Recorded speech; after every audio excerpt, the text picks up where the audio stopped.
The Martin family has been in the trucking industry for over 3 generations. My grandfather started this company selling salvage parts in the 1960s, and we're celebrating over 20 years as a Peterbilt dealer. Although we've grown and changed over the years, our focus has always been on you. We get it. When your truck's down, you're not making money. That's why we keep thousands of quality parts in stock so you can get back on the road as soon as possible. At Martin's Peterbilt, relationships matter, and that's why we've been around for generations. Come see us. No doubt in the world we live in today, security is our number one priority. Let me tell you about the good folks at L4 Security Group. They offer surveillance, hiring solutions, risk management, guards, mobile patrol, and much more. Buddy Blair and John Blanton have over 60 years experience in the industry and protect over 12 states. Make sure you check out their new location at 116 Shiloh Drive in London, Kentucky. Thank you, L4 Security Group, for your sponsorship of the 13th Region Media Network. Hey basketball fans, this is Coach T, Walter T. Hewlett, candidate for Laurel County Judge Executive. With 43 years in education and coaching, I know how to build a championship team, and I'm ready to work for you. I'm bringing community leaders, business owners, and government together to build a stronger Laurel County and a stronger Southern Kentucky. This isn't my campaign, it's our campaign. On Election Day, vote Coach T, number 1 on the ballot for Laurel County Judge Executive. It's tea time. Paid for by Walter T. Hewlett for Laurel County Judge Executive. Whether you are buying or selling, Jesse Sizemore with Century 21 Advantage Realty would love to help you get your property sold or help you find your next dream home, farm, or investment property, no matter how big or small. Jesse Sizemore with Century 21 Advantage Realty will help make the process smooth and enjoyable for you. Feel free to contact Jesse Sizemore anytime at 606-309-9898. Jesse Sizemore, Century 21 Advantage Realty. Hello.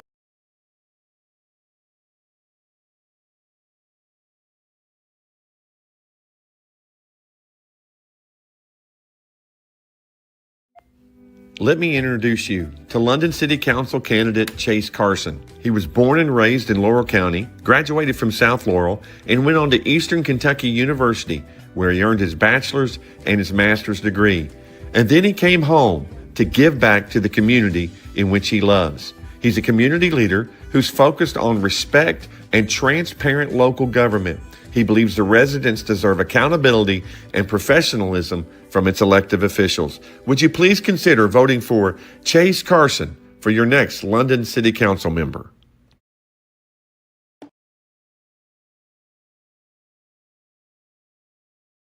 Laurel County Sheriff John Root would like to wish all the student athletes of the 13th Region a very happy, successful, and injury-free season. He'd also like to invite you to come see the brand new state-of-the-art Sheriff's Office located at 1380 Kentucky 192 East in Laurel County. From all the staff serving Laurel County, we thank you for being proud sponsors of the 13th Region Media Network.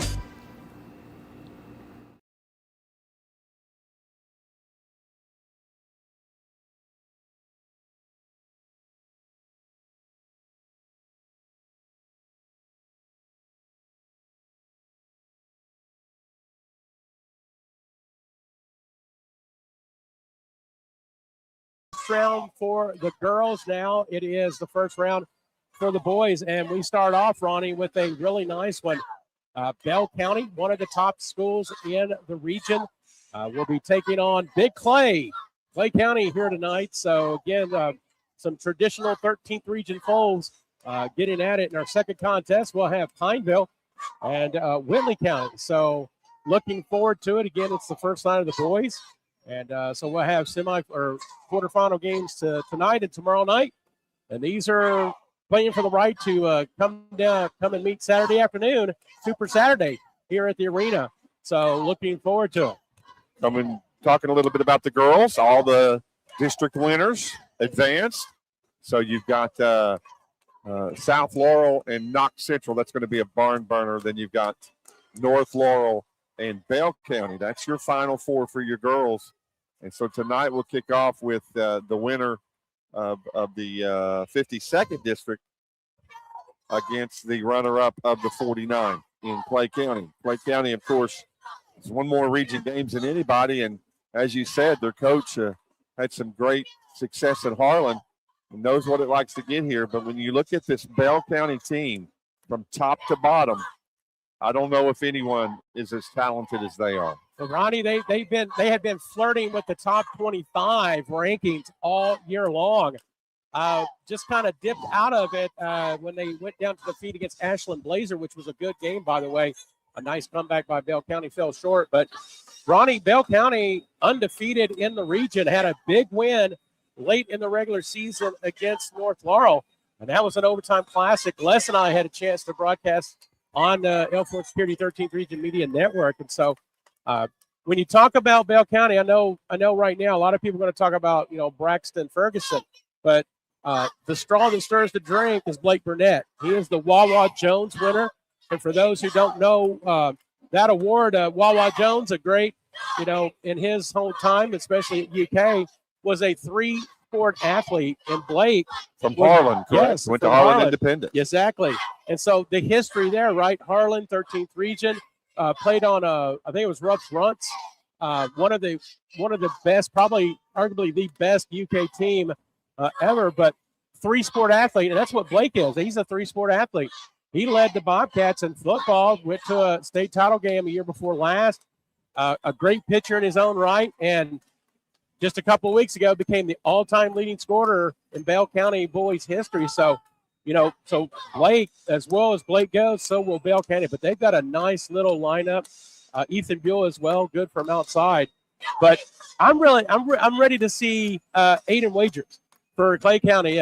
He was baby Bear, but he's all grown up now, and he's just simply Bear. He's the Bear. And so that's going to be great. And again, other great players for Clay County, Jay Nicholson, Aiden Grubb, among others. So I think it's just going to be really good battle here this evening, and it's a nice way to start off the boys' side of the tournament. Aiden Grubb, everyone was concerned about his left ankle. We have a chance to see him. He is warming up. He is shooting shots, and that left ankle is heavenly taped. And Clay County, to have any chance against Bell County, needs Mr. Grubb.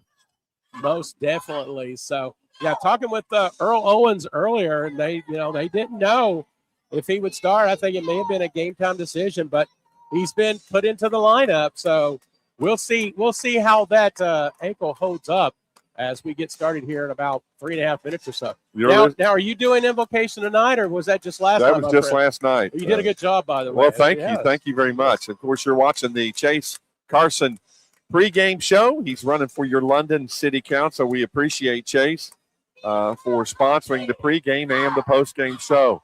We will have some awards tonight. Daisy's Dream Destinations by Simbri Crisolago. We're going to let her do all your vacation finding for you. She sponsors the defensive player of the game. And then the good folks from Serve Pro, they serve Pro of Pulaski and Laurel County. They will be sponsoring the offensive player of the game, and then we will have an audio in-game MVP, your most valuable player, brought to you by the VFW Post 3302 out of London. And we appreciate all those fine sponsors. Taking a look at the brackets for you to see, as Steve Black mentioned earlier, Clay and Bell, Pineville Whitley, then tomorrow night, North and Harlan Independent, followed by the nightcap. That's going to be a game. Yes. Corbin Knox Central. Yes, we're well familiar with those teams, Ronnie, right? It's going to be fun doing that. But, yeah, good matchups here in the first round. Also, special halftime interview in our second game this evening, Patrick Ludington. And for those who don't know Patrick, he started working with L4 Security 13th Region Media Network this year. He's done like some post-game interviews and things like that. He's excited to be here, a really good young man. And so we'll get a chance to talk with him. And you may have a special guest. We better keep that under wraps. We're going to keep that one under wraps, but we may have a special guest at the halftime of the first game. My understanding is that he may be in transit right now to the arena, but just don't know. We'll see. But We'll keep that one a secret. How's that? We will. Thank you for watching the Chase Carlson pregame show. He's running for London City Council. Thank you, Chase, for sponsoring us. He's a lifetime Laurel County resident, graduated from South Laurel, and we appreciate him. We're going to take a timeout. When we come back, we'll have the starting lineups, and the boys' 13th region tournament will begin. It's Clay County. It's Bell County. You're listening to Martin's Peterbilt presentation of the L4 Security 13th region media coverage of the 13th region media tournament. No doubt in the world we live in today, security is our number one priority. Let me tell you about the good folks at L4 Security Group. They offer surveillance, hiring solutions, risk management, guards, mobile patrol, and much more. Buddy Blair and John Blanton have over 60 years experience in the industry and protect over 12 states.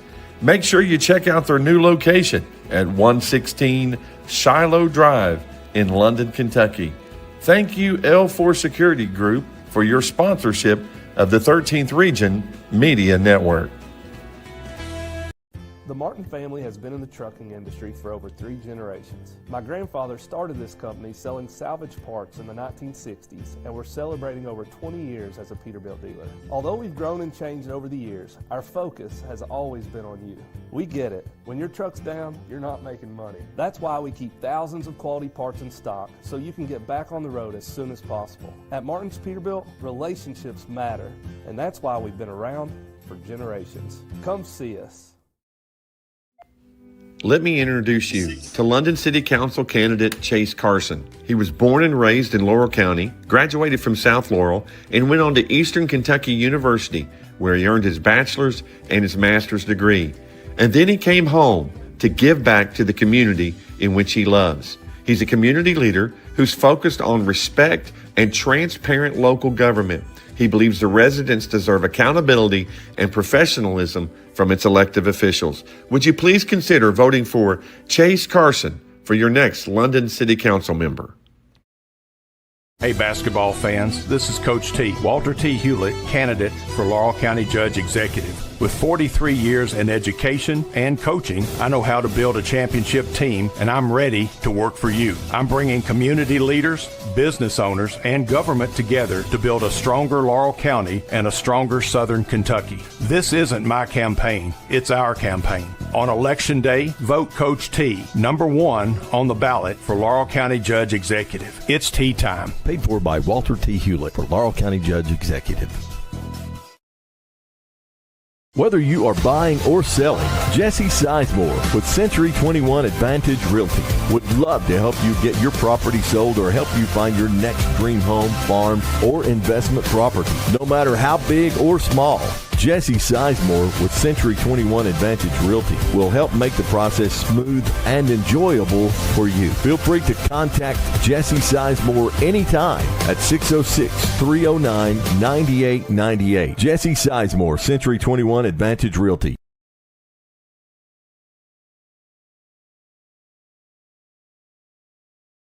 Hello, my name is Chance McPeak and I'm running for Magistrate of District Number 5. I've spent more than 20 years serving our community as a proven volunteer, problem solver, and hands-on leader. I believe leadership means being proactive, seeing issues before they become problems, and planning for the future with a clear vision and common sense mentality. I'm open-minded, reliable, and committed to making decisions that put our families, our safety, and our growth first. This is my home where I raised my 3 children with my wife, Katie, and we are ready to work every day to move District 5 forward together. Please consider voting McPeak for Magistrate in May of 2026.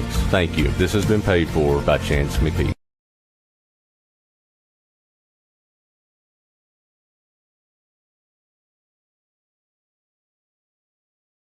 Laurel County Sheriff John Root would like to wish all the student athletes of the 13th Region a very happy, successful, and injury-free season.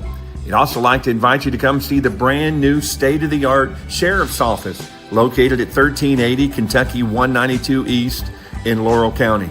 From all the staff serving Laurel County, we thank you for being proud sponsors of the 13th Region Media Network.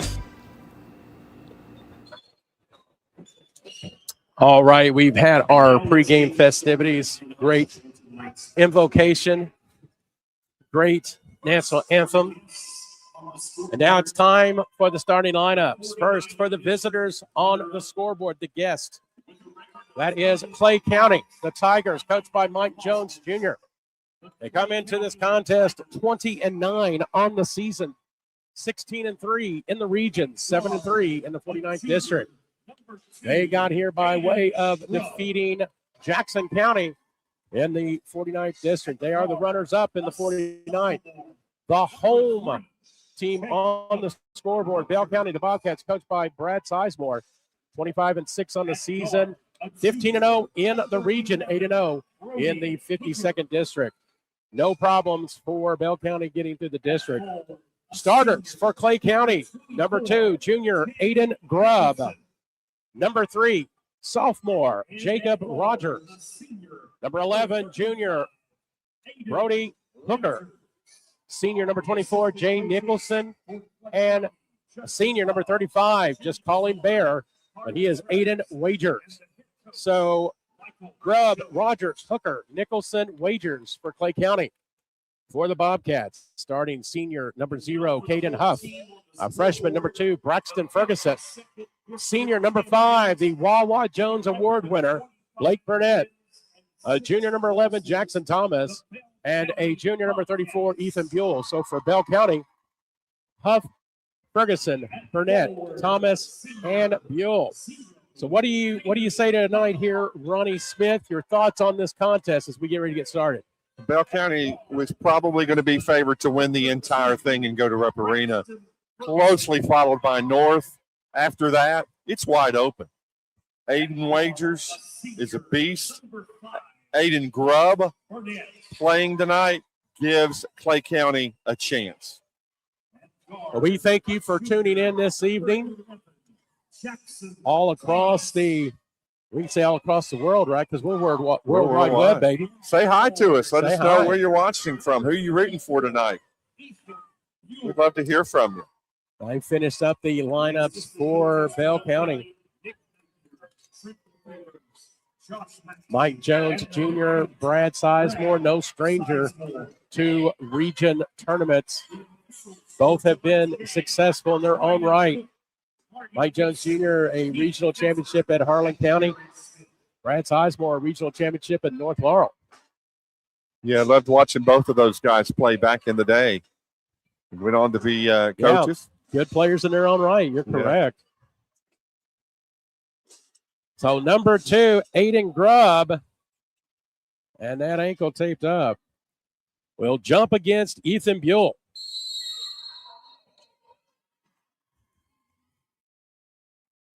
You can see the score and time on our video screen. Clay County will get the tip and start things off. Number 11, a Hooker, a junior, will run the point for the Tigers. Man-to-man defense by Bell County to start the game, Steve. Hooker gets the ball over to number 2, Grubb. Ferguson, the freshman of the year. Got a 5-second call, so the freshman Ferguson already making a difference here, forcing that turnover. Yep, I was going to say that's a great matchup, Grubb on Ferguson. Looks like Clay County, Steve, is going to be man-to-man as well to start the game. Blake Burnett runs the point here for Bell County. Gives it to Buell. Buell and Wagers. That's going to be an interesting battle tonight as well. Ferguson with the ball, top of the key. Swings it over to Thomas. Well, swinging around back to Burnett. Burnett near the midcourt line. Bell County, they can run and gun, or they can be very deliberate, Ronnie. It just depends on what they want to do. Yeah, that's Brad Sizemore's forte. Buell takes the 3, no good. Ferguson with the rebound. Yeah, he just ran that down, and it was one of those big bounces. The ball went all the way to the corner. Another interesting battle will be Jacob Rogers and Jackson Thomas as well. Thomas, very proficient from behind the arc. Burnett shot no good. Rebound by Grubb. Here come the Tigers. Tigers are going from left to right on your dial. Again, it's just like radio. You'll have to imagine it, right? Use your imagination. Yeah, people don't even have dials anymore. They push buttons. That's right. Clay County in the road black, yellow numbering. Shot no good by Hooker. Rebound back into the hands of Clay County. Bell County in their home whites, blue trim, blue numerals. Driving in, no good. That was Nicholson. Here come Bell County. Burnett. He'll take it all the way. Shot up, no good. Knocked out of bounds by Bell County. It'll go back to Clay. Grubb had both hands on that rebound. Buell came flying through there, tried to knock it off of him, but the possession's going to go back to Clay. 2 minutes in. Nobody scored yet, Steve Black. Good defenses on both sides, Ronnie, kind of contributing to that. So good matchup so far as these two teams are filling each other out.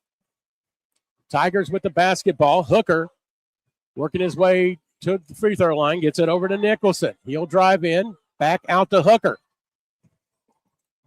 Hooker will run a little clock at the moment, kind of survey the situation. Nicholson from the elbow, no good. Rebound Burnett. Yeah, Nicholson's taking the shot the last 2 times. Bayer hadn't touched the ball. 5:30 to go here in the opening period. No score. Jackson Thomas. Over to Buell. Buell will take the three, and he'll get it. He is good from outside, Ronnie, and Bell County strikes first, 3-0. Big shot there, NBA 3 by Mr. Ethan Buell, the biggest man on the floor. Hooker with the basketball. Over to Nicholson. Top of the key, Booker. He drives to his left, continues into the paint, finds Nicholson. He takes the three. It's off the mark. Burnett with the rebound. Again, Nicholson is the only one that's taken any shots for Clay County tonight. And Aiden Wagers has not touched the ball yet, I believe, Ronnie. That's a developing situation, if you will. We'll see what happens as Burnett surveys the situation, picks up his dribble, finds Buell. Ferguson now with the basketball. Back over to Buell, takes another three. It's no good. Battle for the rebound. And give that one to Grubb. I love to watch Grubb rebound, Steve. He just gets in there. He's an old school player. He'll remind you of somebody that played for Hoosiers back in the day. Bodies hitting the floor, and we get a quick timeout from Bell County. 30-second timeout. Do you want to do a commercial? We'll keep it here. Let's just keep it here. We're going to keep it here. So, quick assessment in our first. We played about a half of the first quarter. So, Ronnie, what do you think so far? Well, a defensive struggle again. Clay County has no office other than Nicholson, and I think they're playing off him a little bit. And then they're not guarding Ethan Buell on the three-point line, and he's made them pay. That's the only bucket of the game, but he has shot 3 3-pointers so far. So you can see that the coaches are saying, play on this one, play off of that one, because these two are X and O coaches, and they know what they're doing. You talk about Ethan Buell, you have to play him outside because he, even though for a big man, again, very good from behind the arc. He will shoot. As they say, shoot or shoot, right? And so he's one of those shooters. All right, Bell County off the timeout. 0 in the game there for Clay County. So number 0, that's Maxton Gray. Number 3 in the game as well. Is that Rogers? Drive, and Buell hits it. And 3, Rogers. Yep, one of the starters in tonight's contest. He's back in the game there. Hooker with the basketball. Under 4 minutes to go. Nicholson out of the game. So Nicholson, a little time on the bench. Get a little breather. Hooker picks up his dribble, swings it around to Gray. Now Grubb back to Hooker. Aiden Wages, first time touching the ball, and he gets a 3. Feed the big man. Feed the bear. Feed the bear. Most of the time it says do not feed bears, but Clay County needs to, don't they, my brother? In the 13th region tournament, feed the bear. All right, Wagers gets Clay County on the board. 5-3 your score. Ethan Buell. And Wagers right up in his face. He's not letting him get any more threes. Good defense from Clay County. That's one thing about Brad Sizemore's teams. They will pound the air out of the ball until they get ready. They're not going to get in a hurry, and we've seen them do that for years. Mr. Hewitt talked last night in your interview about the physicality of the 13th region. We're seeing that already here in this contest. Our first foul of the game, that's going to be number 11, Mr. Hooker. His first, team first. And that is going to put Blake Burnett on the line. Again, Burnett became the all-time leading scorer for the Bell County boys program toward the end of the season. 2000 in counting, Ronnie. Second shot is good. Bell County, a fairly young team in a lot of ways. We got a timeout on the floor. We'll take a break as well. Back on the 13th Region Media Network. No doubt in the world we live in today, security is our number one priority. Let me tell you about the good folks at L4 Security Group. They offer surveillance, hiring solutions, risk management, guards, mobile patrol, and much more. Buddy Blair and John Blanton have over 60 years experience in the industry and protect over 12 states. Make sure you check out their new location at 116 Shiloh Drive in London, Kentucky. Thank you, L4 Security Group, for your sponsorship of the 13th Region Media Network. The Martin family has been in the trucking industry for over 3 generations. My grandfather started this company selling salvage parts in the 1960s, and we're celebrating over 20 years as a Peterbilt dealer. Although we've grown and changed over the years, our focus has always been on you. We get it. When your truck's down, you're not making money. That's why we keep thousands of quality parts in stock so you can get back on the road as soon as possible. At Martin's Peterbilt, relationships matter, and that's why we've been around for generations. Come see us. Back at the Corbin Arena off the timeout. 3 minutes ago here in the first. Steve Black, Ronnie Smith with you. Bell County with a 7-3 lead early. Been a physical battle on both sides so far, Ronnie. And again, we talked about with the girls shooting those NBA threes. It's mental, and both teams have been guilty of that, shooting a little bit out of their range. Hooker drives into the paint. Up, no good. Battle for the rebound. It goes to Ferguson. Here comes Bell County. Burnett pulls it up. Buell thought about the three. Will drive in. Goes up. No good. Battle for the rebound. Still battling. It goes to Wagers. Here comes Clay County. And we got some people in the building here. Possibly our special guest. We'll see. Hooker running the point. 2:13 to go here in the first. Three by Gray. No good. Rebound by Buell. You got to get the ball in the hand of Aiden Wagers one way or another. Braxton Ferguson will bring the basketball up. It's over the center court line. Now back to Burnett. Burnett working toward the left on the wing. Gets it to Buell. Buell guarded by Wagers. Screen from Huff. Buell having a little bit of trouble. Gets it over to Ferguson. Braxton drives in. His shot no good. Battle for the rebound. It'll go to Gray. Here come the Tigers. Number 3, Rogers. Kicks it over to Gray. Long three. Bottom. There's a shot. They needed that. Gray. They needed that. Cuts the deficit to 1 as we get a substitution. Number 23, Gavin Barton, into the game for Bell. He's a big man coming in for Huff. Then you got a number 1 checked in the game for Clay County. So number 1, that's Skylar Sizemore, freshman, in as well. 1:24 to go here in the first. Burnett with the basketball. Top of the key. Goes to his left. Up and in. Nice screen inside by the big man that just came in the game. Cleared it. Nice left-handed layup by Mr. Burnett. 4 points on the night for Blake. It's 9-6. Approaching 1 minute to go here in the first. Gray with the basketball. Top of the key to Sizemore. He takes it. It's good. The freshman. Sizemore. And we are tied, Ronnie. He says, let me in the game, coach. Let me have the ball. And he nails it. Nothing but the bottom of the net. Burnett to his right. Now backs it up. Top of the key. He'll even back it up farther on the Martin's Peterbilt logo here at the arena gym floor.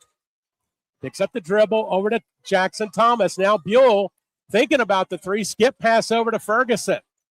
25 seconds and counting. Burnett, they're going to hope for the last shot, Ronnie, as Coach Sizemore will call the play. 18 seconds and counting. They'll probably go at about 10 or 9 here. We're at the 10-second mark. Here we go. Burnett drives to his right, picks up the dribble, tries to get it over to Barton. Barton battling for it, still battling loose ball, and we do not get a shot off, and we are all square at 9 at the end of 1. Laurel County Sheriff John Root would like to wish all the student athletes of the 13th Region a very happy, successful, and injury-free season.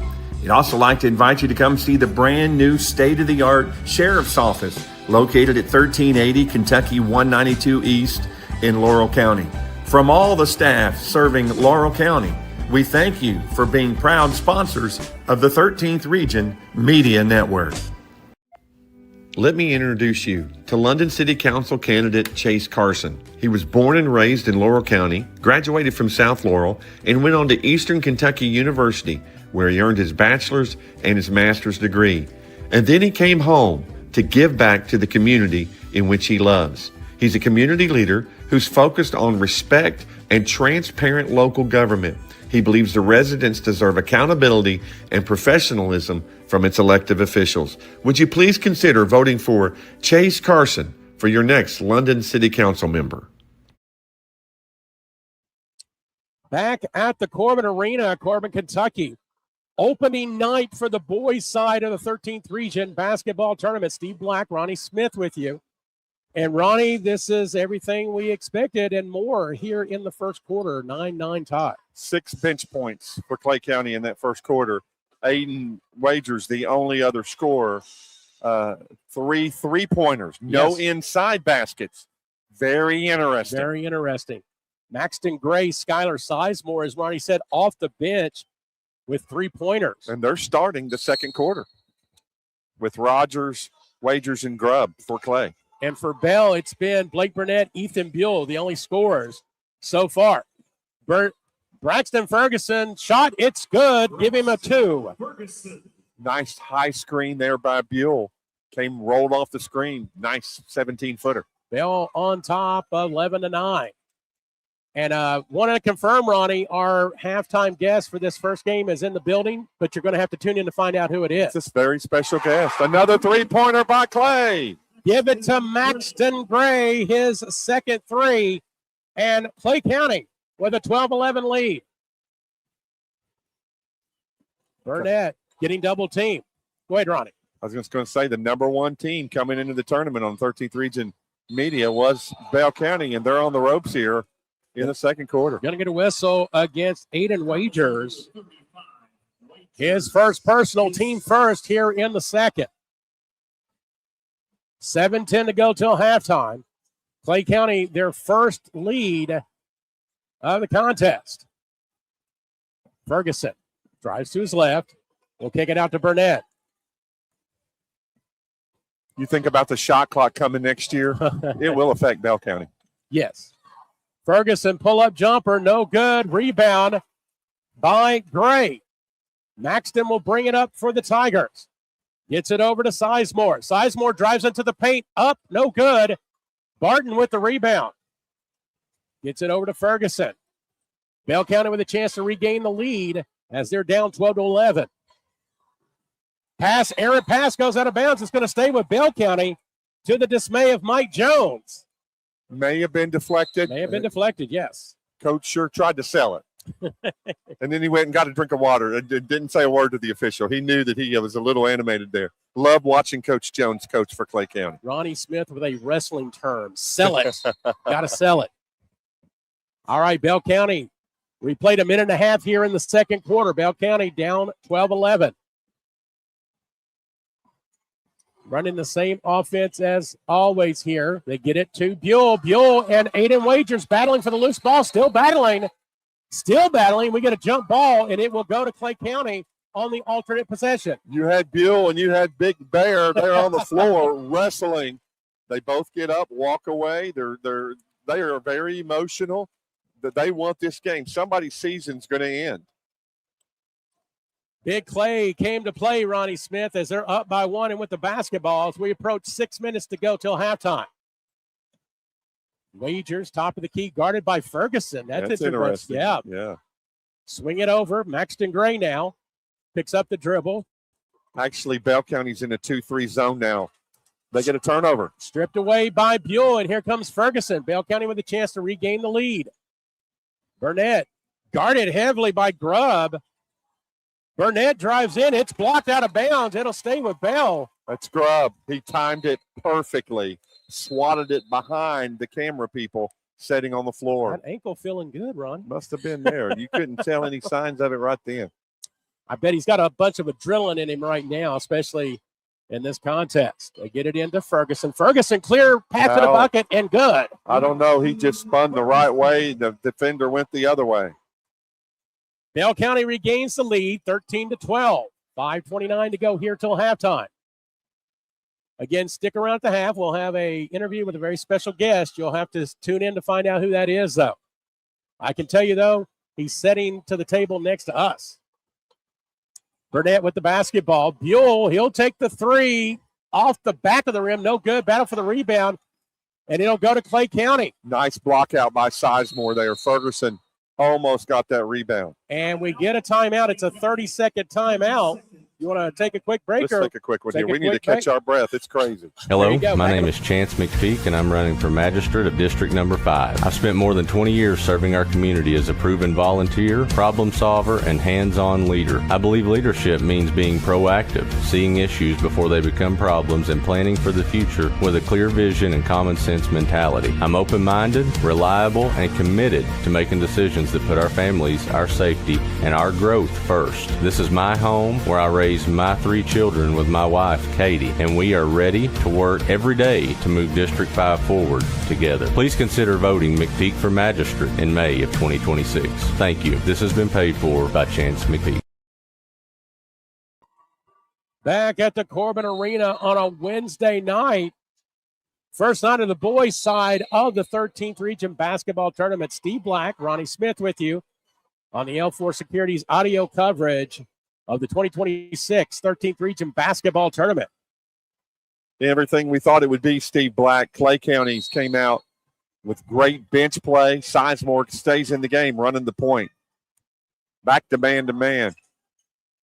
Hooker now back into the contest, gets the basketball. They turn around to Grubb. Grubb looking for someone out of bounds, and it'll go back to Bell County. You know, he threw it to the official who's in black and white, and he literally thought it was a player. The official had to almost dive out of the way.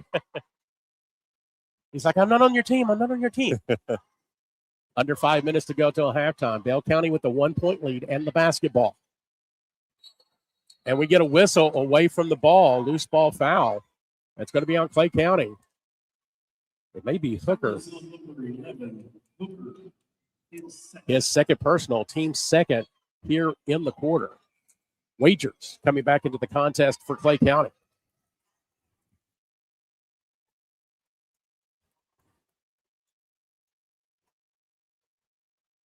Blake Burnett with the basketball.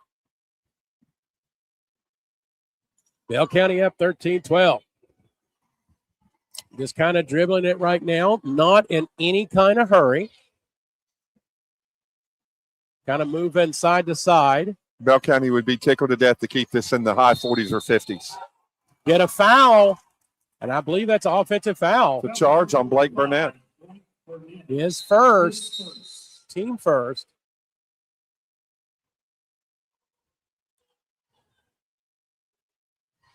So Jackson Thomas checked back in. Thomas in for Barton. Full court pressure now from Bell County. See how the Tigers respond. No problem getting it over the timeline. Nice passing there into Wagers. His shot up and no good, but he's going to go to the line. I think they're going to get Caden Huff. I'm not sure, though. There were a couple guys there. You are correct, sir. Right. And I'll tell you, I've had a chance to see Bell several times this year, and Caden is susceptible to foul trouble. But we'll pay attention to that as Wagers puts in the first. Tie score. What a career he has had here at Clay County. Watched him grow and mature. Had him on the show early in the year. Great interview. Very good. This is the second. We're tied at 13. Burnett in Bell County running a similar type offense. They just very deliberate, not in any hurry. Ferguson finds Huff up and in. Caden Huff. What a pass by Ferguson.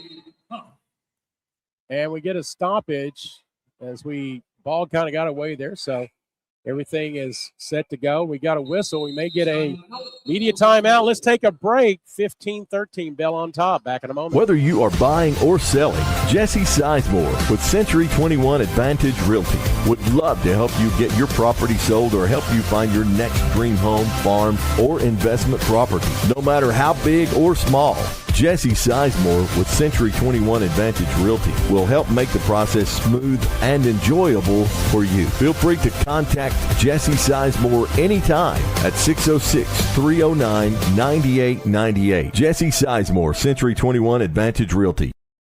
Hey, basketball fans, this is Coach T, Walter T. Hewlett, candidate for Laurel County Judge Executive. With 43 years in education and coaching, I know how to build a championship team, and I'm ready to work for you. I'm bringing community leaders, business owners, and government together to build a stronger Laurel County and a stronger Southern Kentucky. This isn't my campaign, it's our campaign. On Election Day, vote Coach T, number 1 on the ballot for Laurel County Judge Executive. It's tea time. Paid for by Walter T. Hewlett for Laurel County Judge Executive. Back at the Corbin Arena, 3 minutes and 54 seconds away from our halftime show. And that's brought to you by Chase Carson. And who's he and what's he running for again, Ronnie? The London City Council. Remember Chase Carson. We thank him for his support here as Clay County inbounds the basketball, full court pressure. And no problem from Aiden Grubb as he gets across the timeline. Shot up, no good. Battle for the rebound. Goes into the hands of Zero Gray. Shot no good. Ball out of bounds. And let's see. I think it's going to stay with Clay County, Ronnie. Yeah, Aiden Grubb is playing extremely hard right now. And you can definitely see that. Skylar Sizemore will trigger things for the Tigers. And they get it into Grubb. Grubb and Ferguson. 2-on-2 here. Literally, that's their numbers. Picks up the dribble over to Gray. Maxton with the basketball now. Now Huff guarding against Grubb. Looking for an outlet. Finds Sizemore. His shot up, no good. Battle for the rebound, still no good. Tip in attempt by Sizemore, no good. Here come the Bobcats. We approach 3 minutes to go. Bell County with the 2-point lead and the basketball.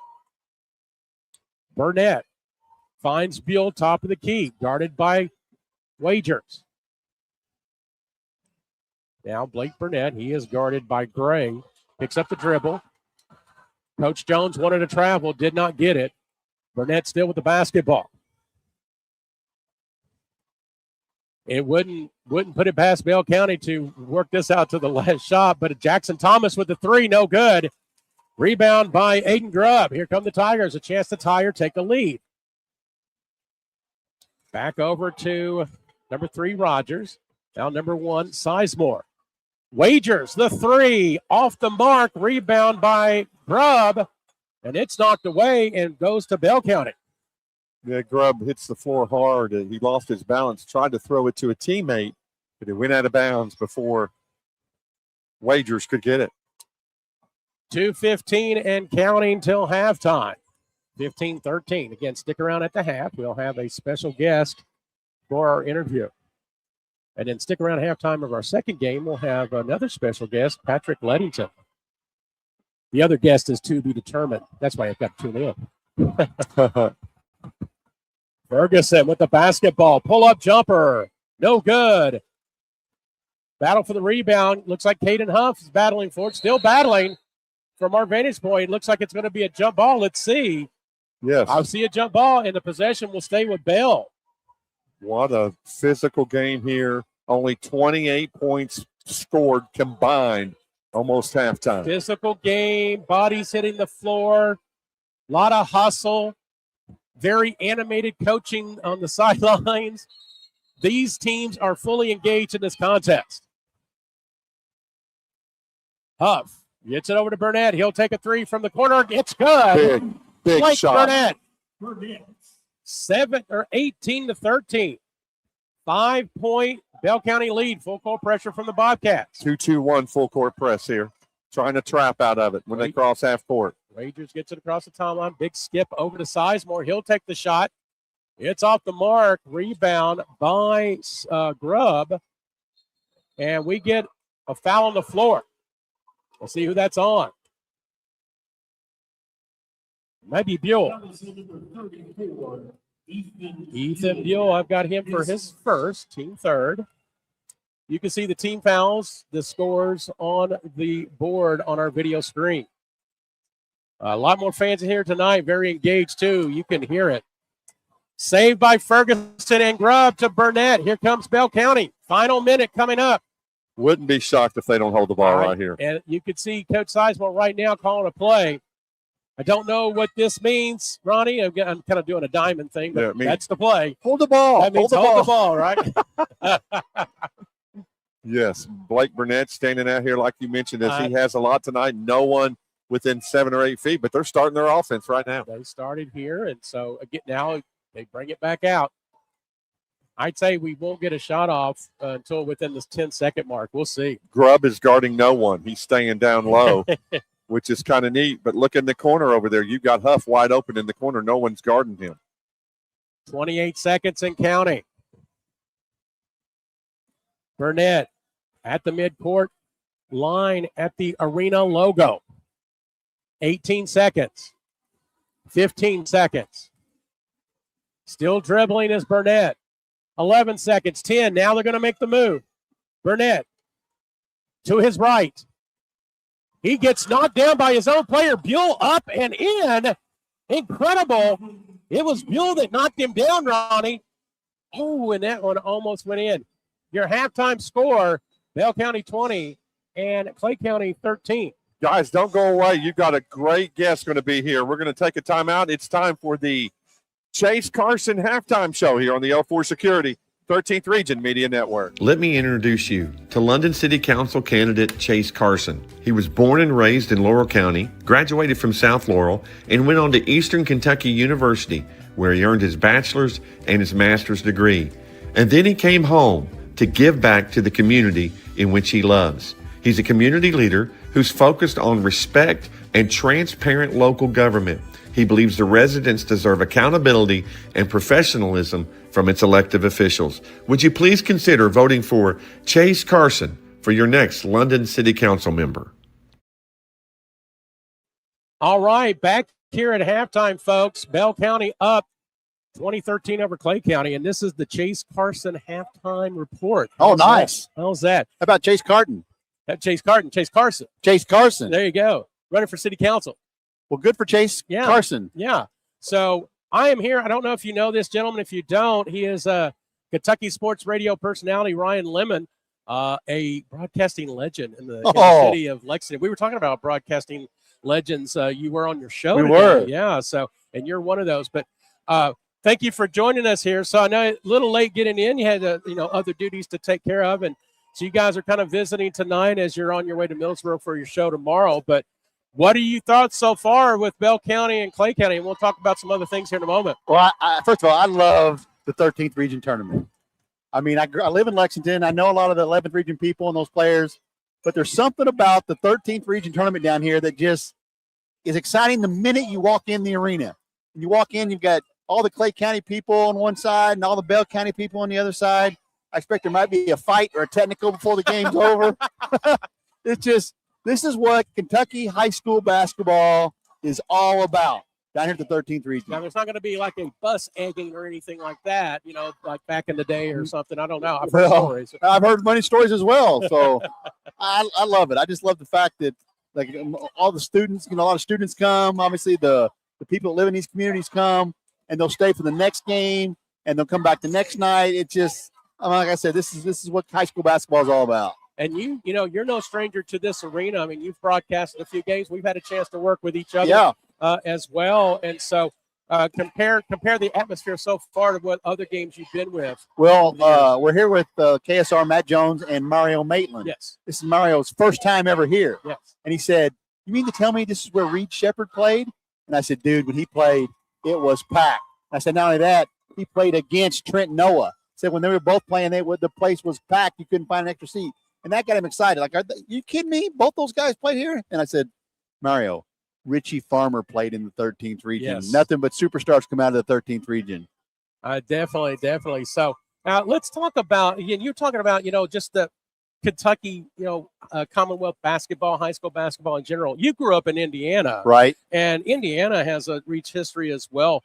Can you give a comparison in the sense of high school basketball from what you can remember in Indiana compared to what you experience now that you lived in Kentucky all these years? Well, my dad was a high school basketball coach in Indiana. So I grew up playing for my dad. And back then, we were still non-class basketball. Indiana has gone class basketball since I left, but back then it was just like Kentucky is, no class basketball. I've always said high school basketball is probably bigger in the state of Indiana. But these small communities, it means more. And what I mean is, like, it means more to these folks here in Clay County and Bell County than it would in the city I grew up in. High school basketball in Indiana, though, is the king. We don't have, a professional team like Kentucky. You grow up just like you do in Kentucky with the basketball, go in your driveway. Yeah. You want to play for the Indiana Hoosiers, the Purdue Boilermakers, or Notre Dame, or somebody like that. But there's no better high school basketball than these two states right here, Indiana and Kentucky. Very good. Now, talk about, we'll focus back more on Kentucky and in high school. Now, besides, getting a chance to look at the 13th region, what else have you been looking at so far during the playoffs here in the state? I mean, we got some really good teams out there. Madison Central, one comes to mind, but I know there's some others. What have you been kind of paying attention to here recently? Well, it comes and goes. There'll be a class loaded with Division I talent.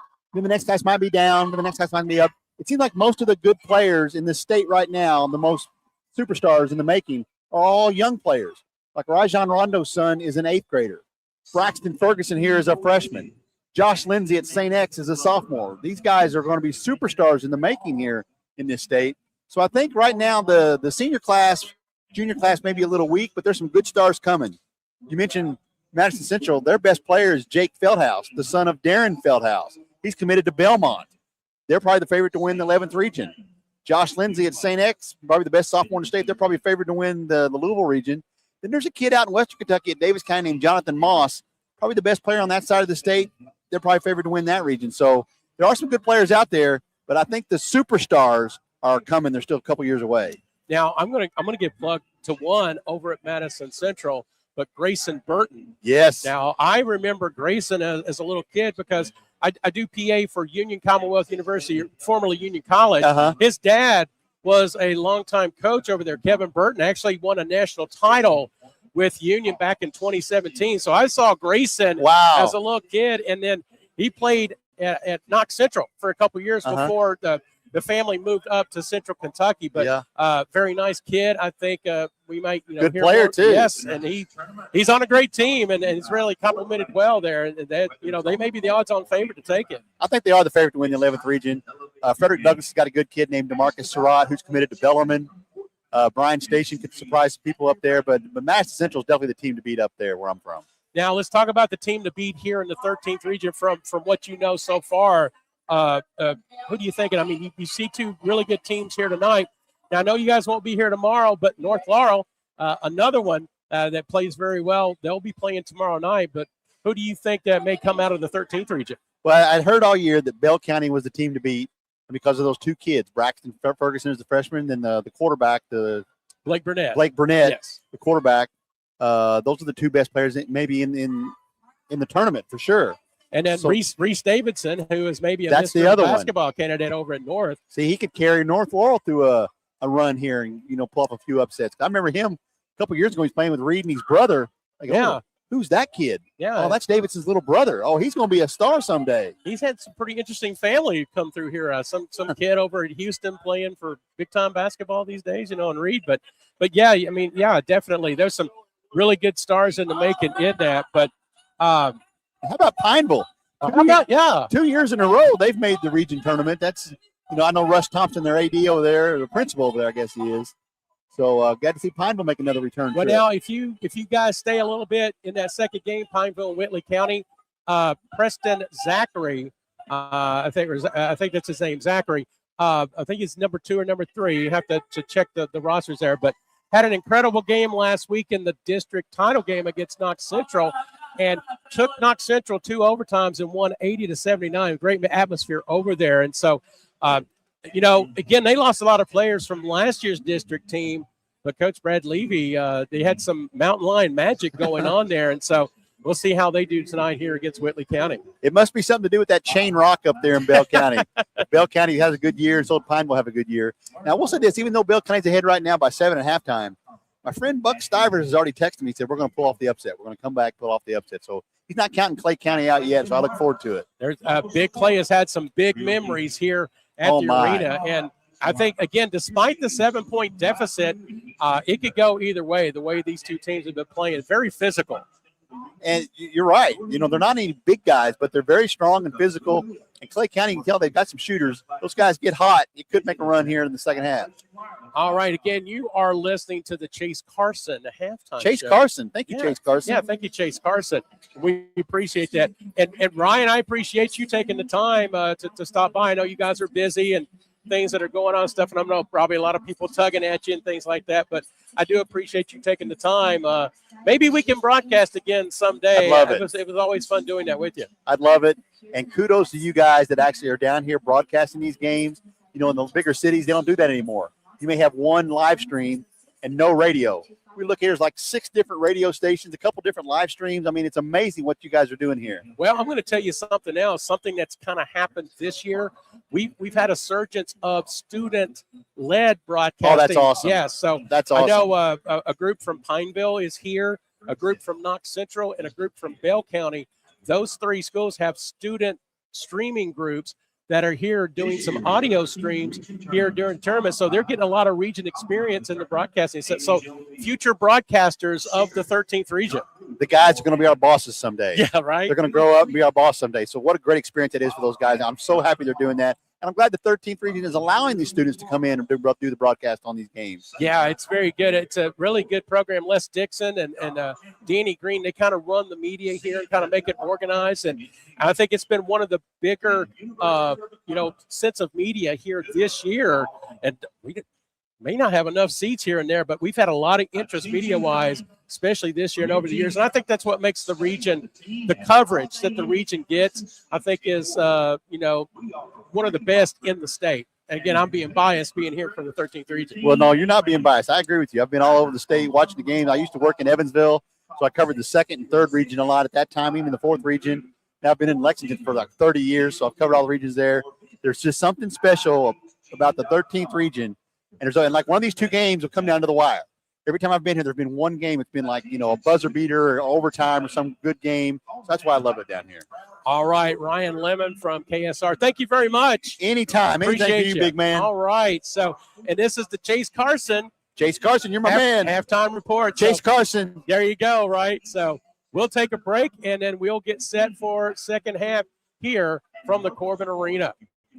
Hello, my name is Chance McPeak, and I'm running for Magistrate of District Number 5. I've spent more than 20 years serving our community as a proven volunteer, problem solver, and hands-on leader. I believe leadership means being proactive, seeing issues before they become problems, and planning for the future with a clear vision and common sense mentality. I'm open-minded, reliable, and committed to making decisions that put our families, our safety, and our growth first. This is my home where I raised my 3 children with my wife, Katie, and we are ready to work every day to move District 5 forward together. Please consider voting McPeak for Magistrate in May of 2026. Thank you. This has been paid for by Chance McPeak. Let me introduce you to London City Council candidate Chase Carson. He was born and raised in Laurel County, graduated from South Laurel, and went on to Eastern Kentucky University, where he earned his bachelor's and his master's degree. And then he came home to give back to the community in which he loves. He's a community leader who's focused on respect and transparent local government. He believes the residents deserve accountability and professionalism from its elected officials. Would you please consider voting for Chase Carson for your next London City Council member? All right, back at the arena here in Corbin, Kentucky, 20-13 your score. Bell County on top. Steve Black and Ronnie Smith taking a break here. And again, we want to thank Chase Carson, running for City Council of London, for providing us with this halftime report, also the pregame and postgame. And so, again, we got some stats here. And again, special thanks to Ryan Lemon of Kentucky Sports Radio, for taking the time to step in and talk a little bit. Always fun to talk with Ryan. And as Ronnie gets set and gets back in, we'll take a look at shooting percentages for Bell County. The team on top, 44% from the field, 28% from behind the arc, just 2 of 7, 2 of 2 from the line. For Clay County, only 21% from the field, but 4 of 12 from behind the arc, 33%. And they are 50% from the line, 1 of 2. Leading scorers, and as Ronnie gets back in here, no individual scorer in double figures, but for Bell County, Blake Burnett with 7 leading the way. Ethan Buell 7 as well. Braxton Ferguson with 4. Caden Huff with 2. For Clay County, led by Maxton Gray with 6 points. Aiden Wagers with 4, followed by Skylar Sizemore with 3. So 9 points off the bench for Clay County, and that is in Gray and Sizemore. Rebounding, total rebounds pretty even, 13-12 advantage Clay. Clay with 5 offensive rebounds to Bell County's 2. Now, as for turnovers, it's been a pretty clean game. Bell County 3 turnovers, Clay County only 5. So you got to like that. Again, it was 9-9 after the first. And Bell County taking that 7-point lead in the second, 11-4. And that is your score, 20-13. Again, thanks to Chase Carson. And Ryan Lemon dapped up Chase, too, during our interview, Ronnie Smith, as Chase running for City Council of London. So he even pointed the camera and said, for you, Chase. Right? There we go. So we thank him for that. Now, Ronnie, after tonight's contest, you've got some superlatives as well. Give them a shout-out. Yeah, we're excited about our post-game awards that we'll have. Our good friend, Simbri Crisologo, is hosting the defensive player of the game. We'll have an interview with that player, and that's brought to you by Daisy's Dream Destinations. Let her take care of you and take care of all your vacation needs. Then the offensive player of the game brought to you by the good folks at Serve Pro. They serve Laurel and Pulaski counties. Thank you, Serve Pro, for being sponsor of the offensive player of the game. And then that will lead us to the MVP of the game, brought to you by the good folks at 3302, the VFW in London. That'll have the MVP. Thank you, Chase Carson, for sponsoring the halftime show here. We're getting ready for second half action. We'll turn it back to Steve. Real quick, Ronnie, keys to the second half in this 20-13 game. Get Aiden Wagers more involved in the offense. Very good. They've done a good job keeping him at bay, only 4 points. He's hit 1 free throw with 3-pointer, and he's only shot 3 times, I believe. Clay County will start things here in the third quarter. We thank you for joining us this evening on the L4 Security 13th Region Media Network's audio coverage of the 2026 Martin's Peterbilt Boys 13th Region Media Tournament. You did it too. I did it too. I'm listening to you tonight. I know, it's me. I'm the a bad 13th influence. Region Basketball / Media Tournament. Jackson Thomas blocked, but Burnett right there, he misses. Up and in is Buell and the foul. You can't give Bell County 3 looks at the goal. And what happened was Clay County was so giving an effort to jump and block the shot, they were out of position on the rebounds. Brody Hooker, 3 fouls early here in the third quarter. Could be a factor.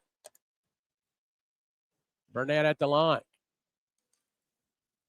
And again, we thank Ryan Lemon for taking the time to speak to me.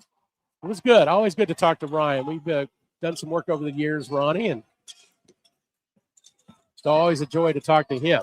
Clay County with the basketball. Yeah, Bell County missed the free throw. Skip pass over to Hooker. He goes up, no good. Rebound by Huff. Blake Burnett in transition. Pulls up, looking for an outlet, finds Ferguson. Burnett, he'll take a 3 from the wing, off the mark. Rebound by Clay County and Nicholson. Clay County needs to score, Steve Black. They can't keep having empty trips down 9. Most definitely. Another empty trip there, unfortunately, as Braxton Ferguson with the rebound. Burnett slowly across the timeline, approaching 6.5 minutes here in the third. Game number 1 tonight. Buell, long 3. Give it to him. Ethan Buell. Good screen by Caden Huff. Left And him we open get there. a quick timeout on the court. Bell County faithful up on their feet. Full timeout. Back in a moment from the Corbin Arena.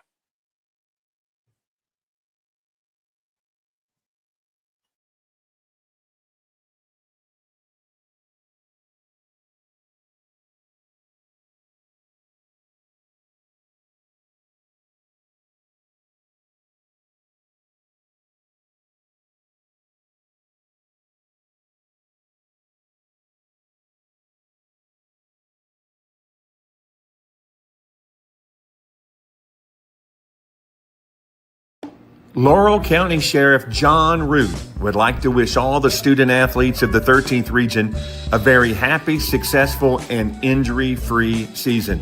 He'd also like to invite you to come see the brand new state-of-the-art Sheriff's Office located at 1380 Kentucky 192 East in Laurel County.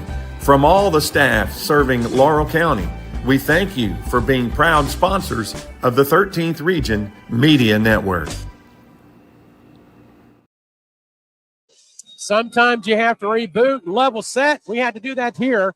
But thanks again for joining us here on the L4 Security 13th Region Media Network's coverage of the Martins Peterbilt 13th Region Basketball Tournament. Got it right that time. We Ronnie. got it right. There you go. Clay County has the ball here. Full court 2-2-1 press by Bell County.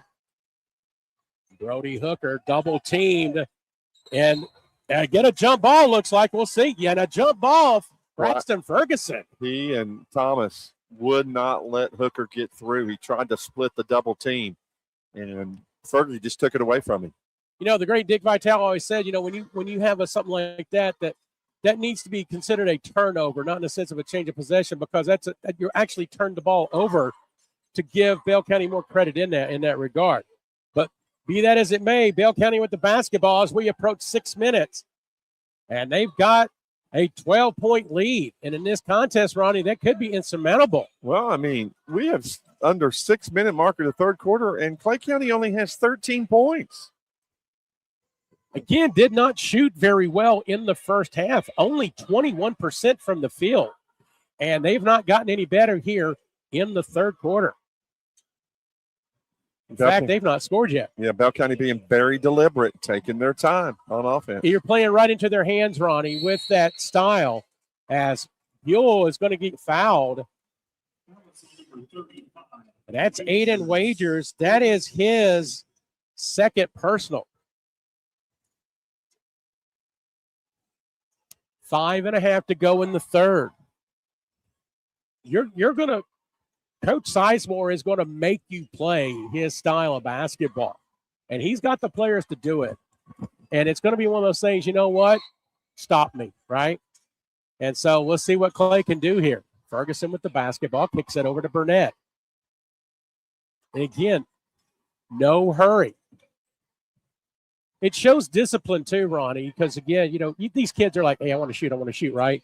But they're very disciplined in the sense and patient, because they're working to see if they can find some kind of chink in the defensive player team's armor and take advantage of it. And it all starts with that guy up top, Mr. Quarterback Blake Burnett, running the offense. Ferguson with the putback. He's got 6 on the night, and it's 27-13. Bell County full court pressure once again.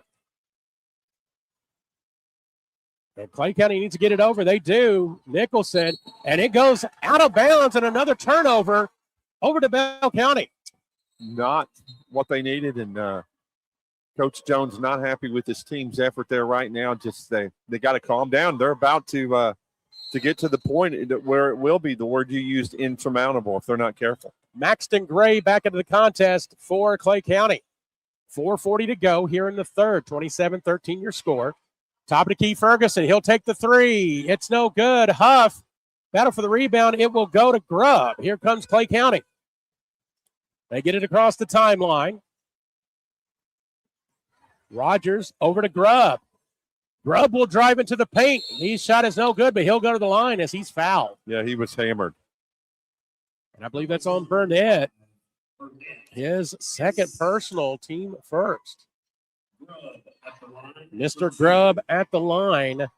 This is no score from Grubb so far in this contest. He puts in the first. Yeah, they need him scoring 12, 15 points a game, and there's the points you're missing, and obviously, 4 for Bear. Yeah, he only took one shot in that first half, Ronnie. They've defensively, they have held him at bay. So stoppage there for a moment. Don't know what happened, but they get the ball to Grubb. He'll take a second shot. His second shot up and no good. Rebound by Buell. We're approaching halfway here in the third period. Bell County, a 13-point lead here at the Corbin Arena.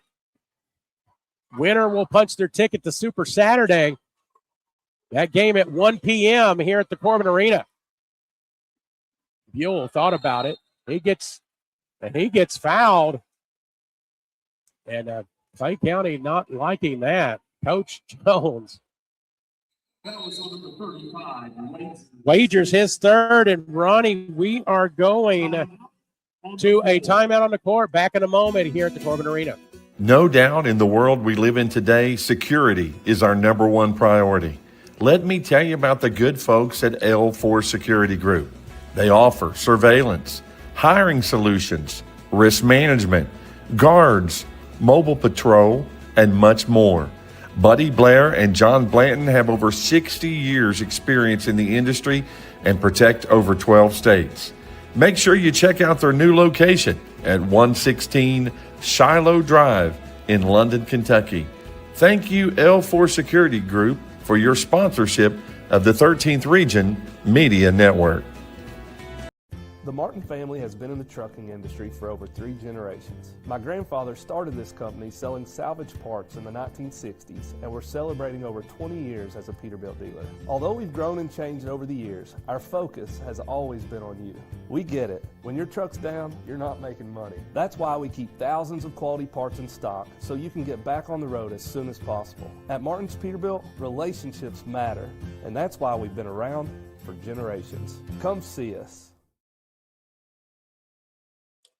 3:58 to go here in the third quarter. Steve Black, Ronnie Smith with you on L4 Security 13th Region Media Network's audio coverage of the 2026 Boys Martin's Peterbilt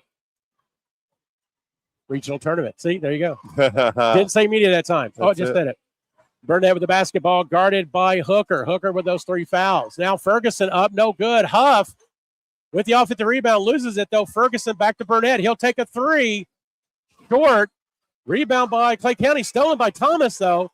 It'll stay with the Bobcats. Just out hustling Clay County at this point, Steve. But trying to get it back to Burnett to kind of set things. Now, Clay trying to force the issue, Ronnie. Trying to make Bell County run a play, and they do. And just like that, Blake Burnett with a bucket. Just took it all the way in, head fake, got the defender up in the air, put it on, banked it in. Bell slowly pulling away as Clay County with their shooting woes. Aiden Wagers gets fouled from behind. He goes to the ground as well as Aiden Grubb. So bodies hitting the floor. It looks like Huff, his second foul. Wagers at the line trying to make something happen for his team.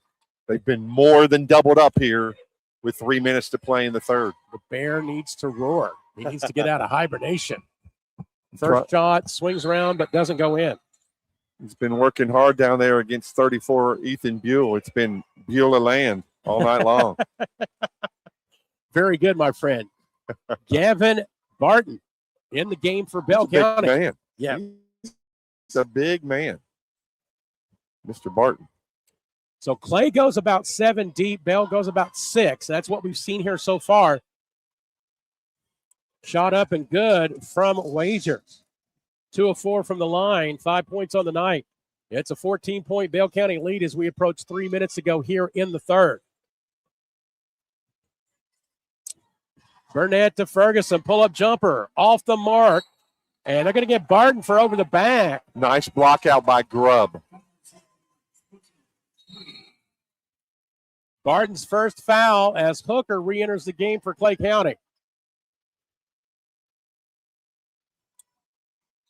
Thomas going to give a little bit of pressure there for Bell County, but no problem from Clay as they get it over the timeline. Grubb kicks it over to Gray. His 3 well off the mark. And Burnett with the rebound. They push it up. Over in the corner to Thomas. He'll take the three. It's no good. Rebound by Grubb.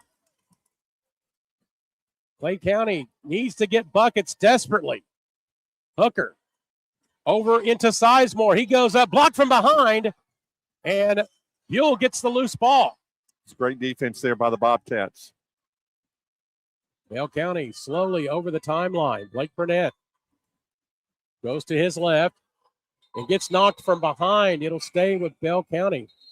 Caden Huff back into the contest for the Bobcats. You know, if you're Clay County, you want to do everything you can to try to get this lead under 10 into single digits that Bell County has. You want to try to block in. You don't want to be down 14-15 going into fourth. Still plenty of time. Ferguson went out of the game quick. They got him on a table over there. Looks like maybe a cramp. Buell to Huff, back to Burnett. 2 minutes to go here in the third quarter. Burnett gets a screen from Barton. Over in the corner. Loses the handle. That's Buell. It goes into the hands of Maxton Gray. Clay County needs to do something now. Burnett goes to the ground. No call. Three. No good. Battle for the rebound. Still battling. It's in the hands of Bell County. Holding Clay to just one shot. Burnett, his shot does not go in. Gets his own rebound. Tries to knock it off a Clay player, and it'll go in the hands of Jacob Rogers. So turnover by the Bobcats. One more time for Clay. A lot of empty trips here in this contest. A three, no good. Into the hands of Burnett. Another empty trip, Ronnie. Yeah, you just can't have it. Not in the region tournament, not this late. It's almost like a 3 and out in football, right? You know, it's like, again, got to get those first downs preferably, and we get a whistle. And let's see, looks like Brody Hooker need to take care of a shoe situation. Shoe might have fell off. My shoe. We get a whistle coming into the game, back into the game, Aiden Grubb, and he'll replace Aiden Wagers. They've they've held the Bear at bay. Still plenty of time. 9 minutes of game time left in this contest. Final minute here in the third. Ferguson back into the contest as well. Burnett working his way. Double teamed, looking for an outlet. He throws it away, but in the hands of Buell. Spin move on Buell, but we're going to get a foul. And if that's Hooker, that is his fourth, Ronnie. Yeah, that's it's not a good thing for the Tigers here. You're right. It is on Hooker. Back into the contest, Jay Nicholson as Brody Hooker will set out at least for the remainder of this quarter. Nice pass into Buell, and he makes the layup. That happened because of the screen by Ferguson on that inbound play. Great teamwork from Bell County, and it's a 16-point contest late in the third quarter. Almost stolen away by Ferguson, garnered back up by Rogers. Now Grubb with it. He drives. Up and in. Nice. Aiden Grubb. Nice move by Aiden Grubb. And that's the first basket from Clay here in the quarter, Ronnie. And only the first since early in the second. Incredible. Final 5 seconds. Ferguson pulls up, looking for someone. Burnett needs to get a shot off. He does. Good if it goes. No good. We played 3 quarters of play. Bell County up 31-17. Back in a moment from the Corbin Arena. Hey, basketball fans, this is Coach T, Walter T. Hewlett, candidate for Laurel County Judge Executive. With 43 years in education and coaching, I know how to build a championship team, and I'm ready to work for you. I'm bringing community leaders, business owners, and government together to build a stronger Laurel County and a stronger Southern Kentucky. This isn't my campaign, it's our campaign. On Election Day, vote Coach T, #1 on the ballot for Laurel County Judge Executive. It's tea time. Paid for by Walter T. Hewlett for Laurel. Whether you are buying or selling, Jesse Sizemore with Century 21 Advantage Realty would love to help you get your property sold or help you find your next dream home, farm, or investment property. No matter how big or small, Jesse Sizemore with Century 21 Advantage Realty will help make the process smooth and enjoyable for you. Feel free to contact Jesse Sizemore anytime at 606-309-9898. Jesse Sizemore, Century 21 Advantage Realty. Final 8 minutes here from the Corbin Arena. Game 1 of the boys' side of the 13th Region Basketball Tournament. Steve Black, Ronnie Smith here bringing you Bell County and Clay County. And it's been all Bell, Ronnie. Yes, it really has. That third quarter, it was 20-13 at halftime. Bell County scores 11, Clay 4. So it will be Clay County inbounding the basketball to start the quarter.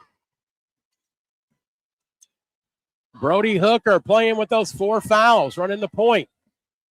And the ball thrown away, but it'll stay with Clay County as it went off a Bell County player. Yeah, good defense there by Blake Burnett. Almost got a kicking there on the ball that they'll reset it, but it went on out of bounds. Kick saving beauty, right? Hockey term. Yes. Jacob Rogers with the basketball. Gets it over to Hooker. Hooker working the left side. Skip pass over to Nicholson. Haven't heard much from Nicholson. Wagers with the 3 off the side of the backboard. Gets his own rebound. And there's going to be a foul on the floor. That's going to be on Huff, his 3rd. Crucial time here as we approach the 7-minute mark of the game. Clay County, if they're going to make a run, they've got to score every possession. Yeah, Clay only 1 made basket as Grubb puts it in. And he was the only one that made a basket in the 3rd run. He gets one here early in the 4th. 12-point game, Bell County. Burnett takes it up in the corner. Finds Barton. Offensive foul. And let's see here. No. They're going to call it a 2-shot foul. No. Is that on Wagers or Grubb? I think that's on Brody. Let's see. I don't know. Yep. It's on Hooker. And he's fouled out. He did not score tonight, but he's fouled out. That's going to put Gavin Barton to the line for 2 shots. Could have gone either way there, Ronnie. They went ahead and gave it to the defensive player on the foul. So again, Hooker. And Hooker wasn't even the one that was trying to get the charge. They got this wrong. Now they're going to confer. They need to. Yep. Because it should be on someone else. Hooker was not even around the play. So hold the presses, hold the phones. All right. So Ronnie, you were very perceptive there. They're going to give it to number 3, Jacob Rogers, his first personal. So Hooker is still remains in the contest. Very good perception. Very good call, my friend. Barton puts in the first. Tall young man comes off the bench from this Bell County team. He's got a bright future. He's part of the junior core that includes Jackson Thomas and Ethan Buell. Second shot goes in. 32-19. Now, did he make that first shot? Yes. Okay. That should be 33-19, I think. I don't know. We'll just go with what the board says. Grubb over to Wagers. Puts it up, no good. Rebound by Buell. Now they've adjusted the score, 33-19. I know I'm old, but I'm not senile yet. You are right on the money, my brother. Just a little delay, right? Sometimes we have that on our broadcast. Just like all of us. There you go. We just level set. Braxton Ferguson drives in. We get a whistle, though, and it's offensive foul away from the basketball. And Gavin Barton will pick up the personal. So Barton's second personal. Clay County will inbound the basketball. Huff goes to the bench. So you got Barton, Buell, Burnett, Ferguson, and Thomas for Bell County. You've got Hooker, who takes a 3 from the wing, well short. Aiden Wagers with the rebound. He'll go to the line as he was fouled. Nice head fake when he got that rebound, got Buell up in the air.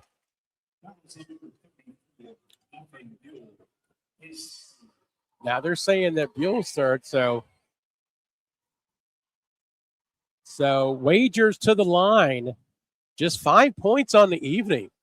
They've done a really good job defensively on him. Puts it in, hits number 6. How many points does Grubb have? Aiden, he has 5. Caden Huff into the contest for Bell County, replacing Barton. And it's been Wagers and it's been Grubb. We heard from the bench players, Gray and Sizemore, there in the first half, but they've been pretty silent here in the second. 33-21, your score. Clay County in a full court press, trying to make things happen here as we approach 6 minutes in the final quarter. Ferguson, coast to coast scoop, no good, but a foul. He's not afraid to take it. No, sir. Let's see who they give it to this time. Grubb is first. Now, they said he was in the act of shooting, so Ferguson will go to the line, shooting 2.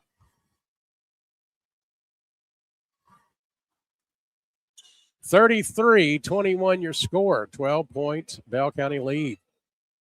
That shot no good. And it's been around a 12-point deficit for most of the second half, so Clay not able to make any dents into this deficit, and time is running out. You have to think 6 minutes. You have to outscore them by 2 or 3 points every minute from here on out to get back in the game. Good. We're going to get a timeout on the court. Final 6:13 to go. Bell County 34 and Clay 21. Hello, my name is Chance McPeak, and I'm running for Magistrate of District Number 5. I've spent more than 20 years serving our community as a proven volunteer, problem solver, and hands-on leader. I believe leadership means being proactive, seeing issues before they become problems, and planning for the future with a clear vision and common sense mentality. I'm open-minded, reliable, and committed to making decisions that put our families, our safety, and our growth first. This is my home where I raised my 3 children with my wife, Katie, and we are ready to work every day to move District 5 forward together. Please consider voting McPeak for Magistrate in May of 2026. Thank you. This has been paid. Let me introduce you to London City Council candidate Chase Carson. He was born and raised in Laurel County, graduated from South Laurel, and went on to Eastern Kentucky University, where he earned his bachelor's and his master's degree. And then he came home to give back to the community in which he loves. He's a community leader who's focused on respect and transparent local government. He believes the residents deserve accountability and professionalism from its elected officials. Would you please consider voting for Chase Carson for your next London City Council member? Back at the Corbin Arena, Steve Black, Ronnie Smith with you. Our audio coverage of the 13th Region Basketball Tournament. Ronnie, since the first quarter, Clay County has only made 3 baskets. Wow. It was 9-9 at the end of the first quarter. They've only scored, 12 points in 2.5 quarters. And that is the big difference right now. Again, another low-scoring game like we had in our second contest last night. It's funny. It's involving both Bell County schools. And right now, the girls still outscoring the boys by 5. They had 39 in their game last night, and the boys only have 34. So we'll keep a tab on that as well. Thomas, top of the key to Ferguson, swings it over to the left of Burnett. And again, Bell County in a situation, they are not in a hurry to shoot the ball. No. They're going to have to make Clay County do something. Huff drives in, picks up the dribble, looks for an outlet. Burnett will work it back out to the top of the key. Now, Clay County a little bit more aggressive defensively, trying to cause something here. But you can see the discipline, the experience of Bell County. This is an experienced lineup. They've been through these wars before. And now, as I say that, a turnover from Blake Burnett. Yeah, he tried to get it to Buell and just led him too far, and the ball went out of bounds. So Clay County, still opportunity here if they can put some baskets together, but they're going to need to do that in a hurry. Grubb, guarded by Ferguson. He goes up, knocked away, retains it, kicks it over to Hooker. Now Gray with it, skip pass over to Grubb. And again, Grubb playing with that injury as Wagers puts it in. And we get a whistle, and it's going to be a timeout on the court. I don't know if it's a full or 30. If you want to take a commercial, go ahead, my friend. Laurel County Sheriff John Root would like to wish all the student athletes of the 13th region a very happy, successful, and injury-free season. He'd also like to invite you to come see the brand new state-of-the-art Sheriff's Office located at 1380 Kentucky 192 East in Laurel County. From all the staff serving Laurel County, we thank you for being proud sponsors of the 13th Region Media Network. The Martin family has been in the trucking industry for over 3 generations. My grandfather started this company selling salvage parts in the 1960s, and we're celebrating over 20 years as a Peterbilt dealer. Although we've grown and changed over the years, our focus has always been on you. We get it. When your truck's down, you're not making money. That's why we keep thousands of quality parts in stock so you can get back on the road as soon as possible. At Martin's Peterbilt, relationships matter, and that's why we've been around for generations. Come see us. Martin's Peterbilt, sponsor of the 13th Region Basketball Tournament. Boys night tonight, first round. Girls had their stage on Monday and Tuesday. Now the boys take over tonight and tomorrow. Girls semifinals Friday night, boys semifinals Saturday afternoon, girls championship Saturday night, boys championship on Monday. Clay County trying to make something happen here on defense, full court, man-to-man.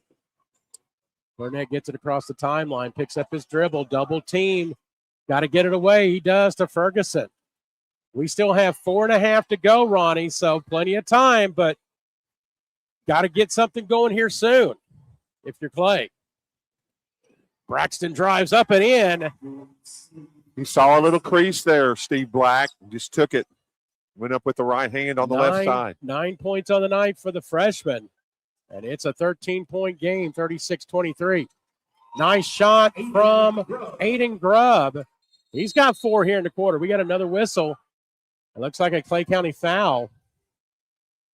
That's going to be on number 0, Maxton Gray. Love that name, Maxton.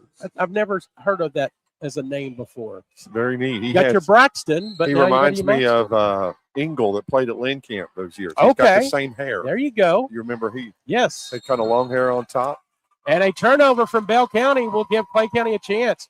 Micah Engel. Micah Engel. There you go. Went on to play at Union, I believe. Played a year for the Bulldogs. Inbounding the basketball will be Hooker, number 11. Gets it into Grubb, top of the key, guarded by Buell. Spin move from Grubb, up no good. Gets his own rebound, goes up again. He's blocked, but he'll go to the line. It looks like that's going to be Caden Huff with the foul. Grubb has kicked it in another gear, Steve Black. Definitely has. He's trying his heart out here to keep his Tigers back in. And if he can hit these free throws, he gets it under double digits with 4 minutes to play. So the foul actually given to Ferguson is first. Aiden Grubb to the line. First shot is good. 5 points in the quarter. 8 overall. No one for Clay County in double digits, I believe, is there? Not yet. 36-26. And that is missed. Buell with the rebound.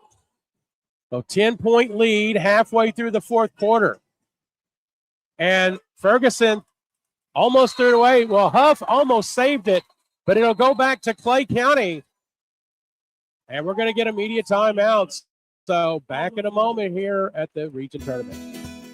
No doubt in the world we live in today, security is our number one priority. Let me tell you about the good folks at L4 Security Group. They offer surveillance, hiring solutions, risk management, guards, mobile patrol, and much more. Buddy Blair and John Blanton have over 60 years experience in the industry and protect over 12 states. Make sure you check out their new location at 116 Shiloh Drive in London, Kentucky. Thank you, L4 Security Group, for your sponsorship of the 13th Region Media Network.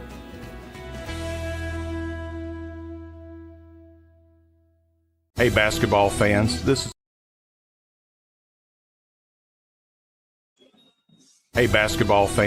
is Coach T, Walter T. Hewlett, candidate for Laurel County Judge Executive. With 43 years in education and coaching, I know how to build a championship team, and I'm ready to work for you. I'm bringing community leaders, business owners, and government together to build a stronger Laurel County and a stronger Southern Kentucky. This isn't my campaign, it's our campaign. On Election Day, vote Coach T, number 1 on the ballot for Laurel County Judge Executive. It's tea time. Paid for by Walter T. Hewlett for Laurel County Judge Executive. Back at the Corbin Arena, Steve Black, Ronnie Smith with you. Clay County needs to get a sense of urgency here as they're down by 10. 3:40 to go. They have to get a score here, Steve Black, on this possession.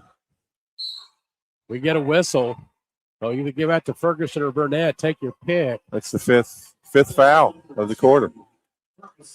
So Ferguson's second personal. Now, that is an advantage for Clay, a chance to get some points from the line. So far, 2, 4, 6, 8. 1, 2, 3, 4, 5, 6 of 8 I have unofficially from the line. So let's see what Grubb can do. First shot is good. He is 3 of 5 in his own right. 36-27. Single digits now, Ronnie.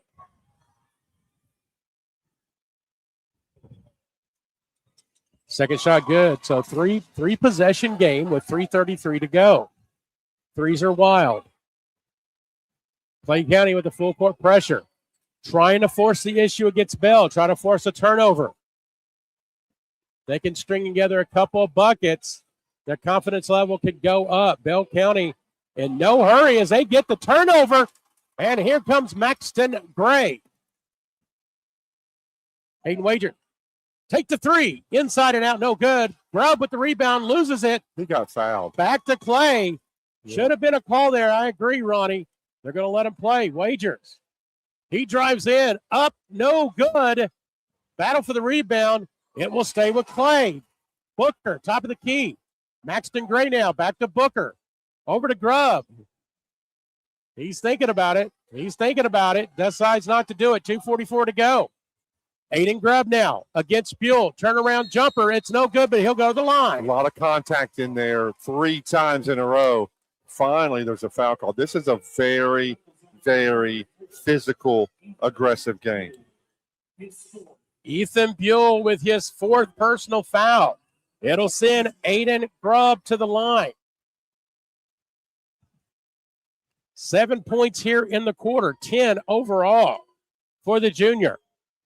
First shot up, it's good. This is big. You got to hit your free throws down the stretch. That's what Clay County's done. That's the only thing that's kept them in this game. Chance to make it a 2-point. Sorry about that, Ronnie. A chance to make it a 2-possession contest. And it goes in. Bell County needs to quit playing to win. That's what they're just kind of being conservative. They need to be aggressive here. Full court pressure. Ferguson brings it up. Cross court pass to Burnett. They get it across the timeline.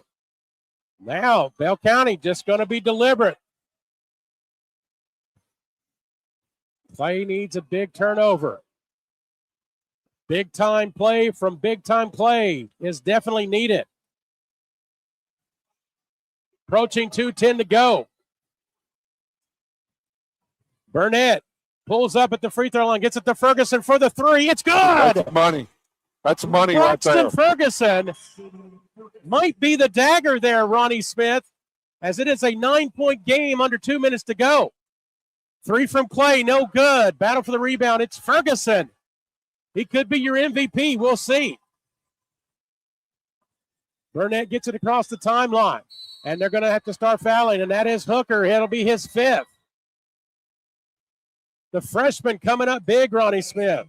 Yeah, I mean, it's just when they needed it. They stepped up just on time. If Clay County would have came up with that loose ball, it was only a 6-point game, and now it's 9, and Bale has it.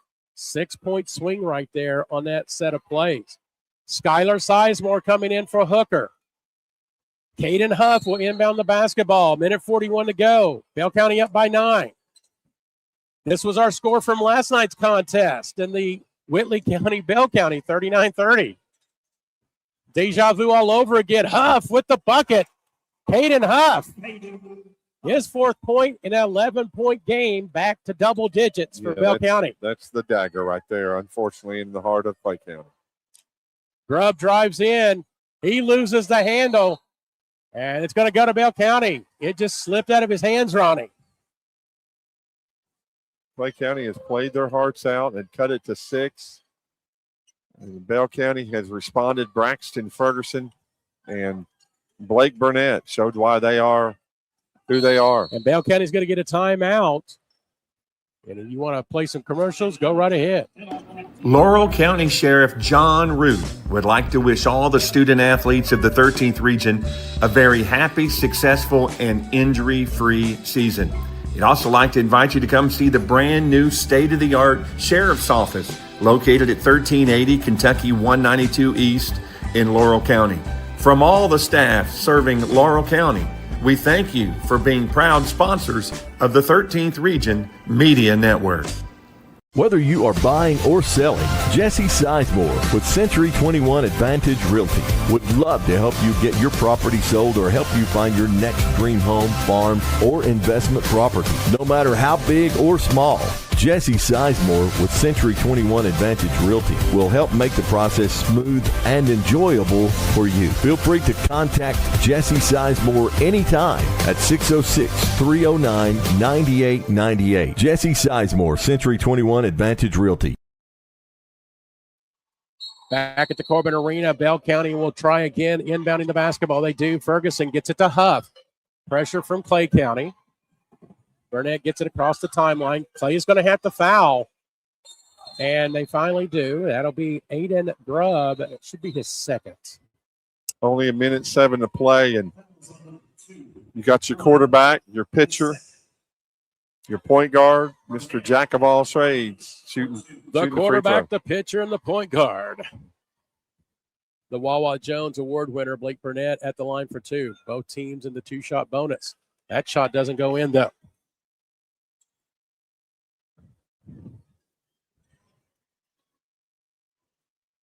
Nine points on the night for the senior. But his ball handling has been very key for Bell County and him running the offense. Second shot is good. 42-30 your score. Final minute here in this opening contest. Winner will go on to Super Saturday on Saturday afternoon. Grubb takes the jumper. It's no good. And battle for the loose ball. It goes to Bell County. It's Ferguson. He'll get fouled, though. That's Grubb. Big game coming up next. And, of course, our post-game show brought to you by Chase Carson, your London City Council candidate. Bell County looks like they're going to win. Pineville, Whitley County next. We'll have some superlatives after the game. It'll be fun. Ferguson. First shot, short. All three of those big three have 12 points each in Buell, Burnett, and Ferguson. Balanced scoring from Bell County. Perennial top 25 team in the state. And they're going to go to 16-0 in the region, Ronnie. Long three from Wagers. No good. Rebound by Buell. Final 40 seconds. Wagers, Nicholson. Their careers coming to an end. Jackson Thomas with the three. Exclamation point. 16-point game. Final 20 seconds. His first bucket of the game. Aiden Grubb. His shot no good. Rebound, Jackson Thomas. That should do it. Definitely should do it once they get it across the timeline. That'll be all she wrote, and they do. Bell County faithful up on their feet, Ronnie. They will go on to Saturday's semifinal. Your final score, Bell County 46 and Clay County 30. Second half, 26-17. Bell County outscored them. It's a difference in the game. Clay County made a big run, had its cut to, it was 36-30. They end the game on a 10-0 run. Incredible. Wow.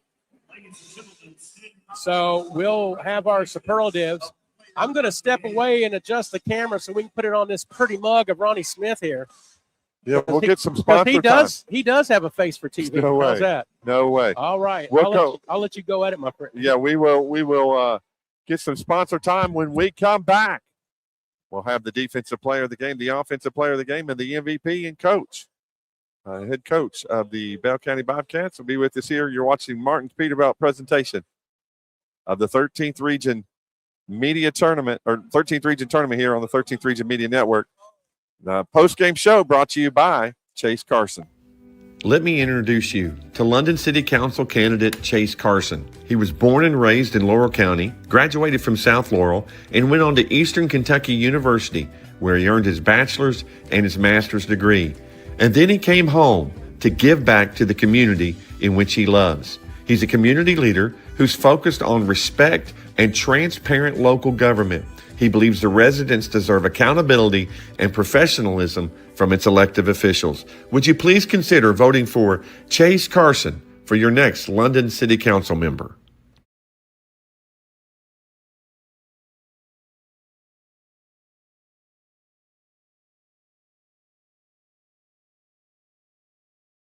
Hello, my name is Chance McPeak, and I'm running for Magistrate of District Number 5. I've spent more than 20 years serving our community as a proven volunteer, problem solver, and hands-on leader. I believe leadership means being proactive, seeing issues before they become problems, and planning for the future with a clear vision and common sense mentality. I'm open-minded, reliable, and committed to making decisions that put our families, our safety, and our growth first. This is my home where I raised my 3 children with my wife, Katie, and we are ready to work every day to move District 5 forward together. Please consider voting McPeak for Magistrate in May of 2026. Thank you. Laurel County Sheriff John Root would like to wish all the student athletes of the 13th Region a very happy, successful, and injury-free season. He'd also like to invite you to come see the brand new state-of-the-art Sheriff's Office located at 1380 Kentucky 192 East in Laurel County. From all the staff serving Laurel County, we thank you for being proud sponsors of the 13th Region Media Network. Whether you are buying or selling, Jesse Sizemore with Century 21 Advantage Realty would love to help you get your property sold or help you find your next dream home, farm, or investment property.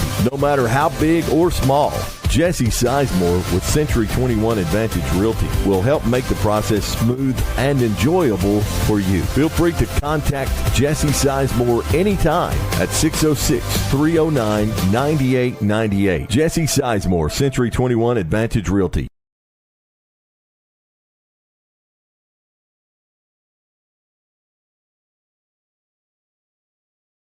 Hey basketball fans, this is Coach T, Walter T. Hewlett, candidate for Laurel County Judge Executive. With 43 years in education and coaching, I know how to build a championship team, and I'm ready to work for you. I'm bringing community leaders, business owners, and government together to build a stronger Laurel County and a stronger Southern Kentucky. This isn't my campaign, it's our campaign. On Election Day, vote Coach T, number 1 on the ballot for Laurel County Judge Executive. It's tea time. Paid for by Walter T. Hewlett for Laurel County Judge Executive.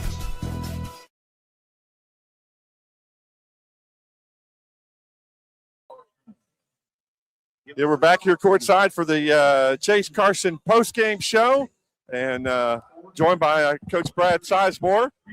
Just fresh off, he just going from one place to another, just kind of making the rounds. Congratulations, Coach, to get that first game of the tournament. What a barn burner!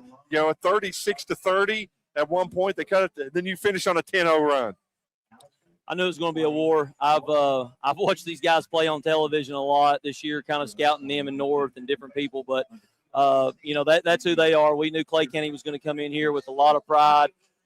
You know, they've got some strong kids around the rim that really hurt us in the third quarter. But we got off to a great start. I thought our defense was really good, and we got going on offense. We kind of hit a wall early in the fourth quarter, but, you know, we knew they wasn't going to quit playing, and they made their run. And I'm just happy for our guys that they responded. So we had several guys step up. I thought Jackson Thomas's defense was unreal. You know, he had the Rogers kid the entire game and didn't let him get many shots off. And, you know, Blake was good today. Ethan was good. That three that Braxton made late was huge. And we just had several guys. Caden, Gavin Barton, when he was in there, gave us good minutes. But when you get to this point in the season, there's no easy games. And we knew that as a winner, we probably got the toughest draw that we could have got, because I've kind of tracked Clay County. We've not played them in 3 years, but I've tracked them this year, and I knew it was going to be a hard game. I kind of felt like you had the toughest draw, Coach, when I looked at it from top to bottom. But one thing that I thought was great about your team, obviously defense was great, but they didn't get rattled when they cut it to 6 after having a double-digit lead. Just that composure of having that leadership from Blake and those around. How important is that to you? Oh, it's huge.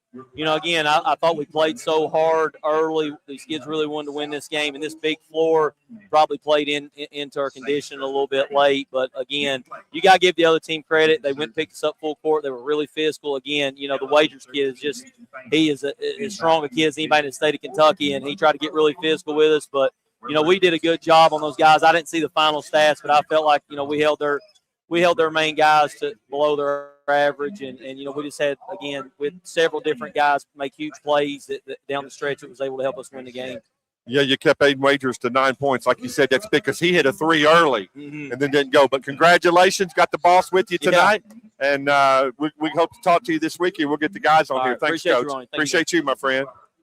All right, that's Coach Brad Sizemore. His team wins here by a score of 30. Let's see what it was here. 46-40. We're going to give some superlatives here. We're going to talk to Blake Burnett's going to be with us tonight. Blake is our defensive player of the game. I'm going to give you the defense because, man, I loved watching you play out there because you're the quarterback and you're the pitcher and all that. And, of course, you run the team as the general. But, man, you stepped up in there, and that was a very physical game, Blake. Yeah, it absolutely was. It was a brawl. I wondered if it was as physical out there as it looked from here. I don't know how it looked from here, but I'm feeling how physical it was. Well, it's kind of nice that you get a day off, get a chance to rest your body, because that's one thing you guys didn't let up. Here's what I loved about what I saw from you tonight. You guys had a pretty good lead. They cut it to 36-30. And then you guys end the game on a 10-0 run to end the game.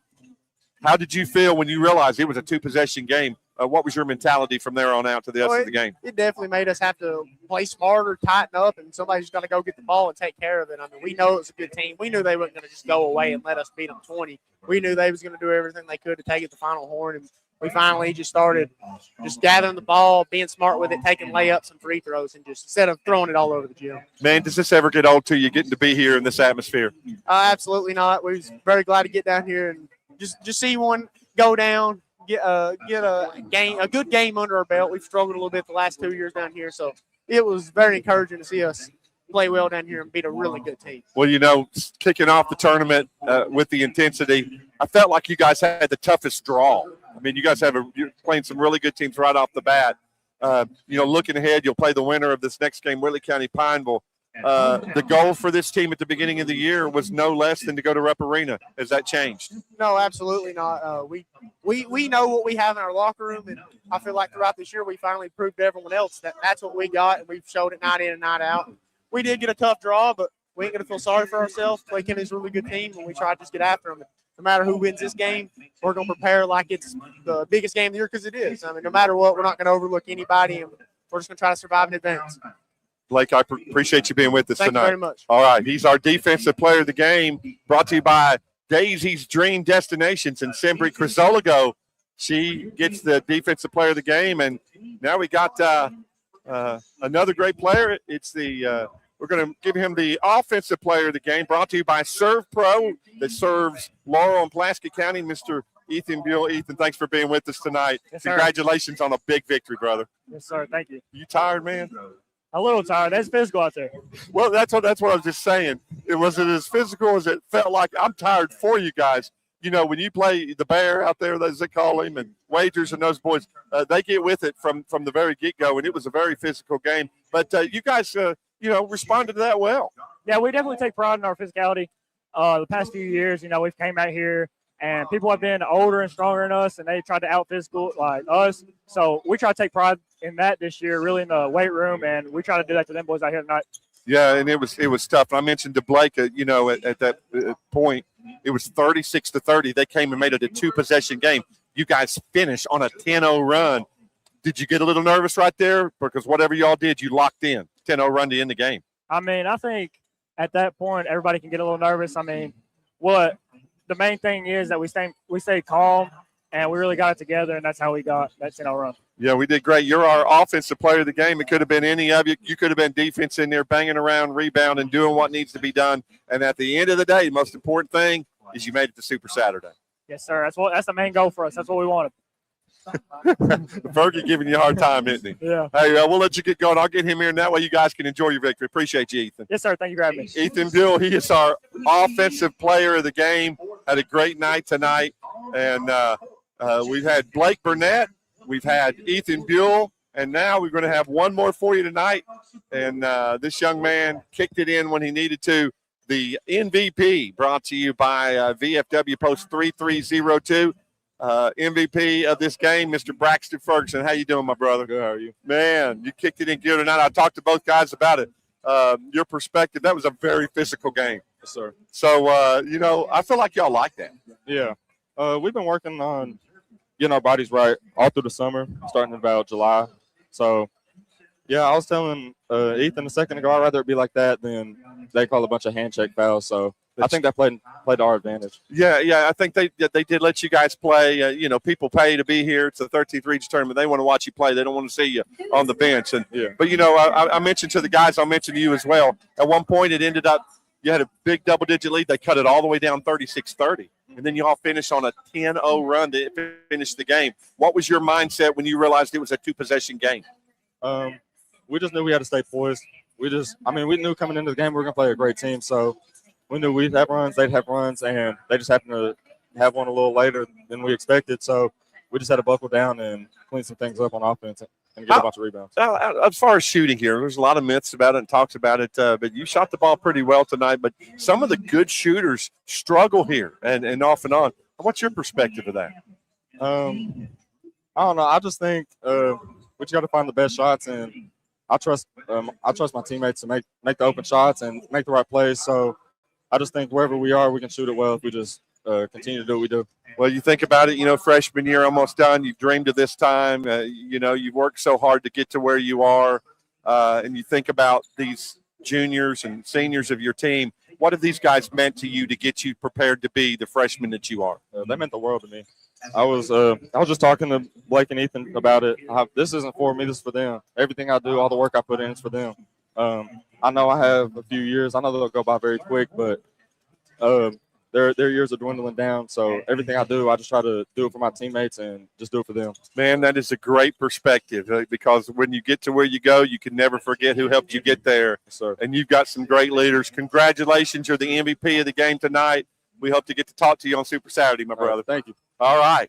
That's Mr. Ferguson, Braxton Ferguson, the MVP of the game tonight here on the L4 Security 13th Region Media Network. We're going to take a quick timeout. When we come back, Steve Black will be with us just for a moment, and we'll show the superlatives here on the L4 Security 13th Region Media Network. Let me introduce you to London City Council candidate Chase Carson. He was born and raised in Laurel County, graduated from South Laurel, and went on to Eastern Kentucky University, where he earned his bachelor's and his master's degree. And then he came home to give back to the community in which he loves. He's a community leader who's focused on respect and transparent local government. He believes the residents deserve accountability and professionalism from its elected officials. Would you please consider voting for Chase Carson for your next London City Council member? Hey, Chase Carson, thank you for sponsoring the post-game show here. We just had some phenomenal interviews for some great young men. Let's go through our superlatives again. We appreciate the defensive player of the game.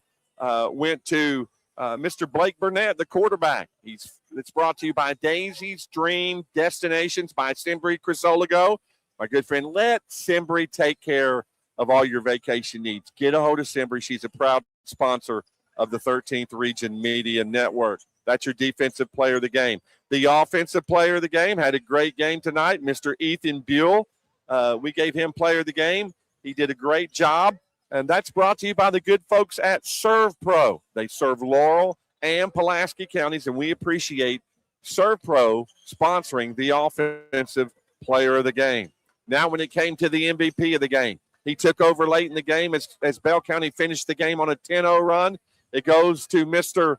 Braxton Ferguson. The freshman steps up for Bell County.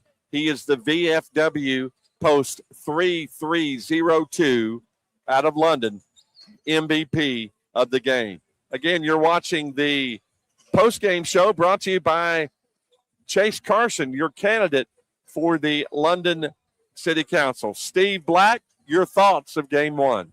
Again, it was just the lack of shooting from Clay County, very cold. Interesting statistic, Ronnie, just 20% from the field for Clay County, 18% from behind the arc. They got a lot of their points from the free throw line, but 8 of 40 from the field, 8 of 40, 4 of 22. And when you're shooting that way, it's hard to overcome a deficit. Bell County, 44% from the field, just 33% from behind the arc, with only 63% from the free throw. 3 players in double figures for Bell leading the way. Actually, Ethan Buell, 14, Braxton Ferguson with 13, Blake Burnett with 10. Ferguson double-double on the night, 13 points, 10 rebounds. And for Clay County, Aiden Grubb, a double-double himself, 12 points, 10 rebounds. 9 points from Bear, Aiden Wagers in his last contest.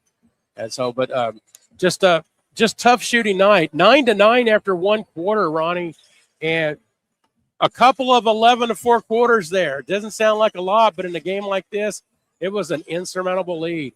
And it was a tighter game in the fourth quarter, but the damage was done in the middle quarters. And so Bell County moves on to Super Saturday. That game's going to be 1 p.m. Saturday here at the arena. They will take on the winner of our next contest. And we're about 12 minutes away, Ronnie, from Pineville and Whitley County. Well, let's take a timeout. We appreciate Chase Carson sponsoring the post-game show. When we get the timeout, we'll come back and we'll set up the next game. Steve Black's got the play-by-play. Game one tonight, Bell County advances to Super Saturday, beating Clay County 46-30. You're watching Martin's Peterbilt presentation from the 13th Region Media Network of the 13th Region Tournament here and the post-game show brought to you by Chase Carson, your London City Commissioner candidate. No doubt in the world we live in today, security is our number one priority. Let me tell you about the good folks at L4 Security Group. They offer surveillance, hiring solutions, risk management, guards, mobile patrol, and much more. Buddy Blair and John Blanton have over 60 years experience in the industry and protect over 12 states. Make sure you check out their new location at 116 Shiloh Drive in London, Kentucky. Thank you, L4 Security Group, for your sponsorship of the 13th Region Media Network. The Martin family has been in the trucking industry for over 3 generations. My grandfather started this company selling salvage parts in the 1960s, and we're celebrating over 20 years as a Peterbilt dealer. Although we've grown and changed over the years, our focus has always been on you. We get it. When your truck's down, you're not making money. That's why we keep thousands of quality parts in stock so you can get back on the road as soon as possible. At Martin's Peterbilt, relationships matter, and that's why we've been around for generations. Come see us. Hey basketball fans, this is Coach T, Walter T. Hewlett, candidate for Laurel County Judge Executive. With 43 years in education and coaching, I know how to build a championship team, and I'm ready to work for you. I'm bringing community leaders, business owners, and government together to build a stronger Laurel County and a stronger Southern Kentucky. This isn't my campaign, it's our campaign. On Election Day, vote Coach T, number 1 on the ballot for Laurel County Judge Executive. It's tea time. Paid for by Walter T. Hewlett for Laurel County Judge Executive. Whether you are buying or selling, Jesse Sizemore with Century 21 Advantage Realty would love to help you get your property sold or help you find your next dream home, farm, or investment property. No matter how big or small, Jesse Sizemore with Century 21 Advantage Realty will help make the process smooth and enjoyable for you. Feel free to contact Jesse Sizemore anytime at 606-309-9898. Jesse Sizemore, Century 21 Advantage Realty. Hello, my name is Chance McPeak, and I'm running for Magistrate of District Number 5. I've spent more than 20 years serving our community as a proven volunteer, problem solver, and hands-on leader. I believe leadership means being proactive, seeing issues before they become problems, and planning for the future with a clear vision and common sense mentality. I'm open-minded, reliable, and committed to making decisions that put our families, our safety, and our growth first. This is my home where I raised my 3 children with my wife, Katie, and we are ready to work every day to move District 5 forward together. Please consider voting McPeak for Magistrate in May of 2026. Thank you. This has been paid for by Chance. Let me introduce you to London City Council candidate Chase Carson. He was born and raised in Laurel County, graduated from South Laurel, and went on to Eastern Kentucky University, where he earned his bachelor's and his master's degree. And then he came home to give back to the community in which he loves. He's a community leader who's focused on respect and transparent local government. He believes the residents deserve accountability and professionalism from its elected officials. Would you please consider voting for Chase Carson for your next London City Council member? Okay, so I tell you, look at that. We're trying to get people on here, Ronnie Smith. Nobody wants to talk to us. Laurel County Sheriff John Root would like to wish all the student athletes of the 13th region a very happy, successful, and injury-free season. He'd also like to invite you to come see the brand new state-of-the-art Sheriff's Office located at 1380 Kentucky 192 East in Laurel County. From all the staff serving Laurel County, we thank you for being proud sponsors of the 13th Region Media Network. All right, back here at the Corbin Arena, we got a couple of minutes before we start our second game. I'm joined by Mr. Panther, Johnny Gray, former broadcasting partner, Mix 96 back in the day on radio.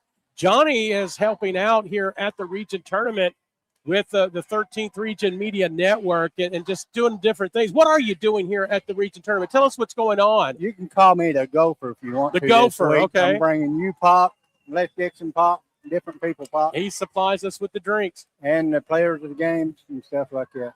Now, with everything that's going on, are you getting a chance to watch the games, Johnny? Oh, yeah. So what are your thoughts on tonight's game so far? Tonight's game, it's pretty exciting there for a little while. Bell County finally pulled it out.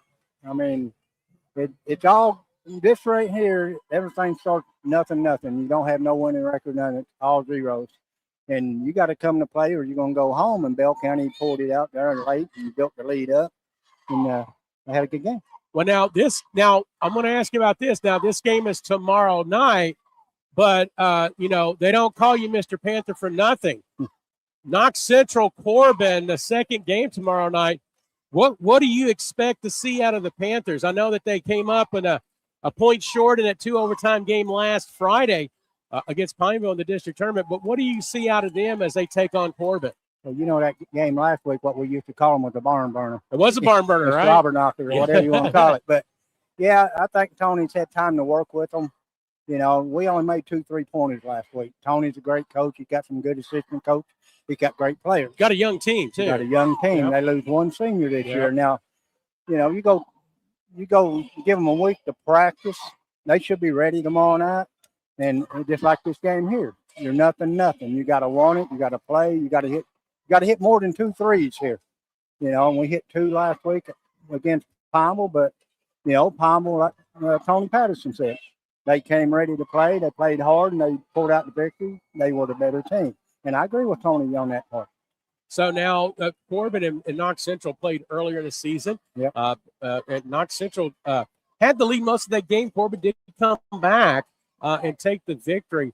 What are you expecting out of that game though tomorrow night?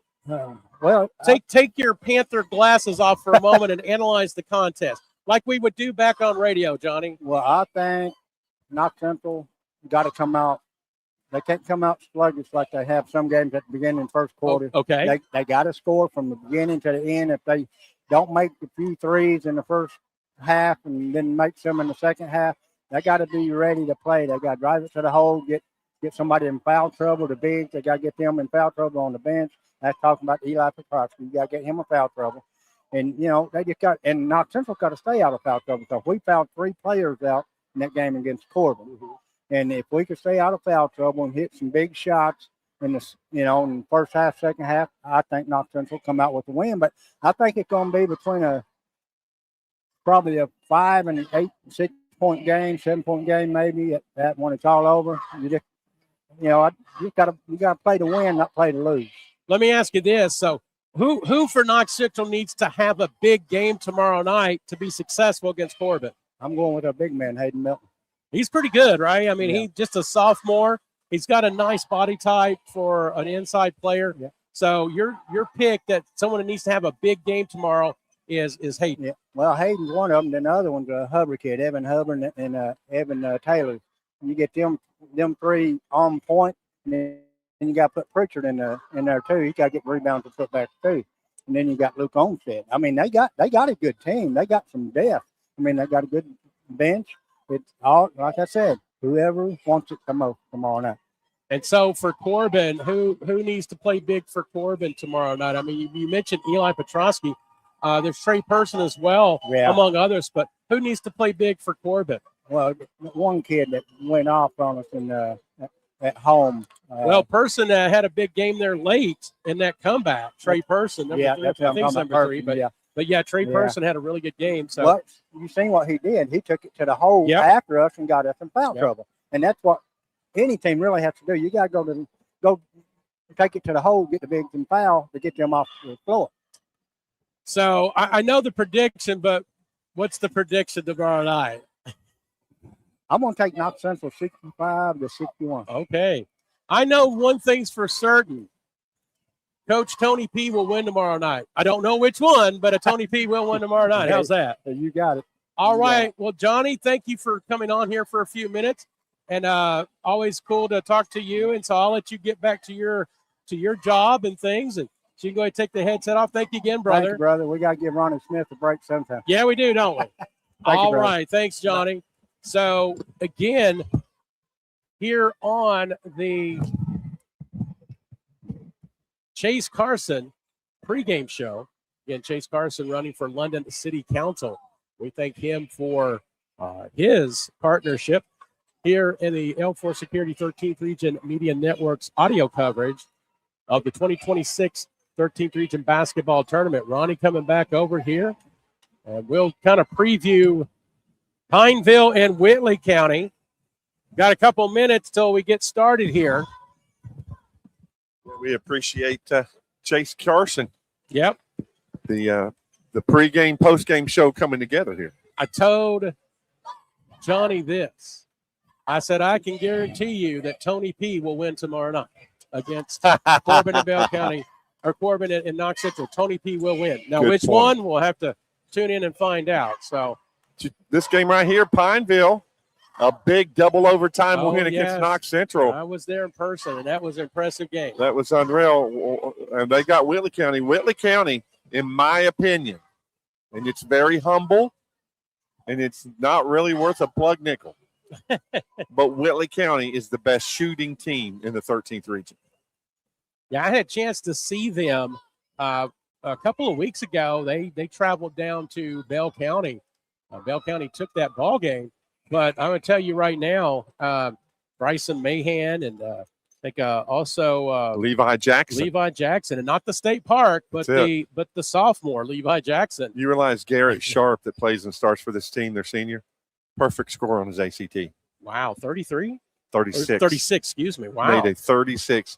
That kid could literally go to any college in the nation he wants to go to. But, I got a chance to see them, and they were playing really well at the beginning, hitting some threes and really giving it to Bell County. Bell County eventually took over, won the contest. But Eric Soritz has got that team going. He's been consistent down there, but this year got some big wins and got themselves into the region tournament for the first time in a while. And I believe they've not won a game in the region in 50-plus years. I think some people were talking actually earlier. It's been a while.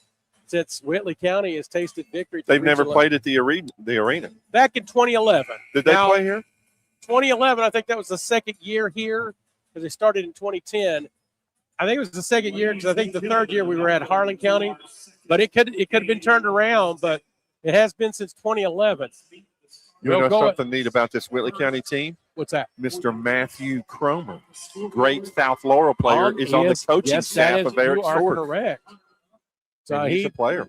He played his college ball at the Cumberlands and decided to stay down there in the Williamsburg area. Well, thank you, Chase Carson, for sponsoring the pregame show here on the L4 Security 13th Region Media Network. Steve Black coming up with the starters of this team tonight. The visiting team on the scoreboard, Whitley County under Coach Eric Swartz, 19-11 on the season, 7-6 in the region, 4-3 in the 50th district. They are the 50th district runner-up. Their starters tonight, number 2, sophomore Bryson Mahan. Number 3, senior Henry Boland. Number 13, senior Garrett Sharp.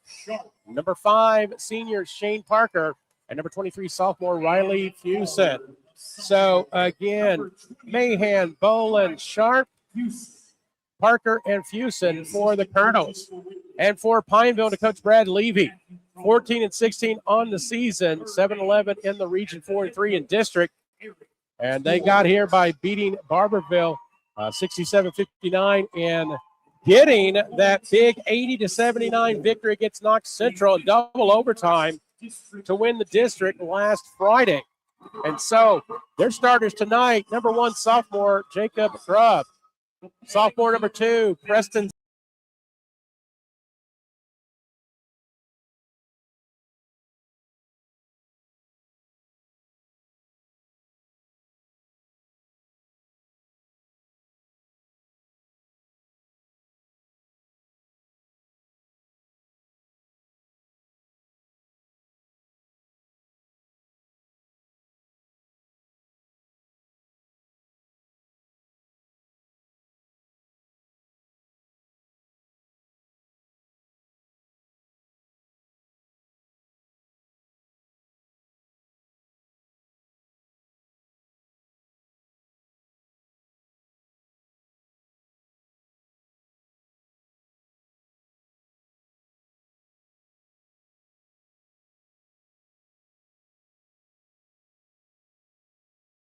the guest. And so there is a picture of the board. Also, keep it around at halftime.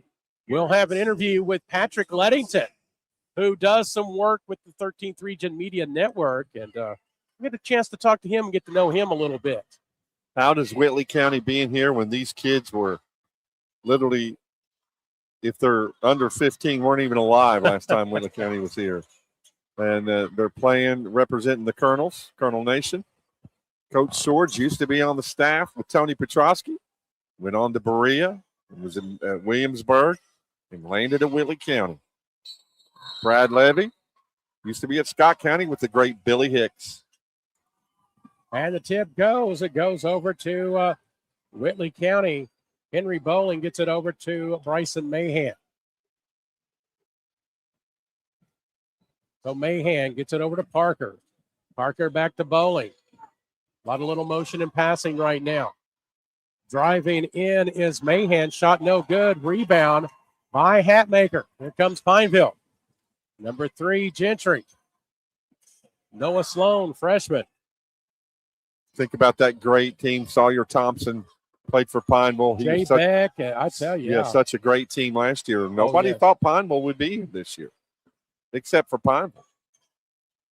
Preston Zachary shot no good. He showed out against Knox Central. Let's see what he can do here. Driving in, and it's good for Henry Bowling. And the Colonel is on the board first at the 7:04 mark. Pressure a little bit from Whitley County. Pineville, no problem getting it over the timeline. Gentry kicks it over to Sloan. Hatmaker, skip pass to Zachary. Zachary guarded by Parker. He goes up. Gets it blocked in the hands of Bowling. Here come the Colonels. Mahan up and in. Quickly, 4-0. Tootie played a minute and a Mahan, half. yeah, Tootie Mahan, in my opinion, is the best point guard in the region. Tootie with the 2. He is absolutely smooth, and he's young. He's just a sophomore? He's just a sophomore. So, again, youth is being served here at the region tournament all around. Sloan gets at the Hatmaker. Skip pass over to Zachary. Back to Hatmaker, top of the key. We played 2 minutes, 4-0 Whitley County. Gentry, guarded by Tootie. How did he get that name? Do you know? Well, if you remember, his brother played for Whitley County a few years ago, and he's probably just little Tootie. Say. Well, speaking of Tootie, he's running things for the Colonels at the moment. Goes to his right. Goes up with it. No good. Loose ball. It goes into the hands of Grubb. It's like Parker. It's Shane Parker in the book and on KHS, but he's D Parker. Everybody calls him D. Now, was D the running back on the football team? That's him, number 5. Okay. Excellent. I saw a big defensive performance against Knox Central back in the fall. He's one of those 3-star athletes for Whitley County, a great center fielder as well. I think he had over 300 in that game against the Panthers. Shot up and in for Anderson Gentry. They've been on the scoreboard here. So 4-2, your score, as we wait for that 2 to pop up. Wait. We assure you, Pineville has 2 points. There we go. All right. Fake by Sharp. The Scholar puts it in. Yeah, Mr. 36. Mr. Gets ACT. his first 2. Yeah. We'll just call him Mr. ACT. 6-2, your score. Zachary, guarded by D. Parker. D. Parker is would be a first-team all-region defensive player. I'd love to watch that kid play defense. Hatmaker gets it over to Zachary. This is my first chance this year to see Pineville play live. And it's Grubb in the corner, no good. Rebound by the Colonels. Tootie loses the handle, back to Sloan, over to Zachary. Sloan, shot off the mark, goes out of bounds and back to Whitley County. Back-to-back air balls for 3-pointers for Pineville. Kind of a little rough angles, and that's what this will happen to you with the depth perception. You can see that from the shooting percentages from the other teams that have played so far. Most definitely. 6-2 your score. Whitley County on top early. We played halfway through the first quarter. Sharp. No good. Actually, that was Fusen. Riley Fusen, he was injured a big part of this year. He was a big spark plug to Whitley County when he came back. He had a great freshman year last year. Anderson with the basketball. Guarded by Tootie Mahan. Sloan gets it over to Grubb. His reverse, no good, in the hands of Sharp. Here come the Colonels. Loose ball. Parker gets it. Back to Parker. Drives into the paint. Goes up. No good. Rebound, Lions. That was Sloan. Here comes Anderson.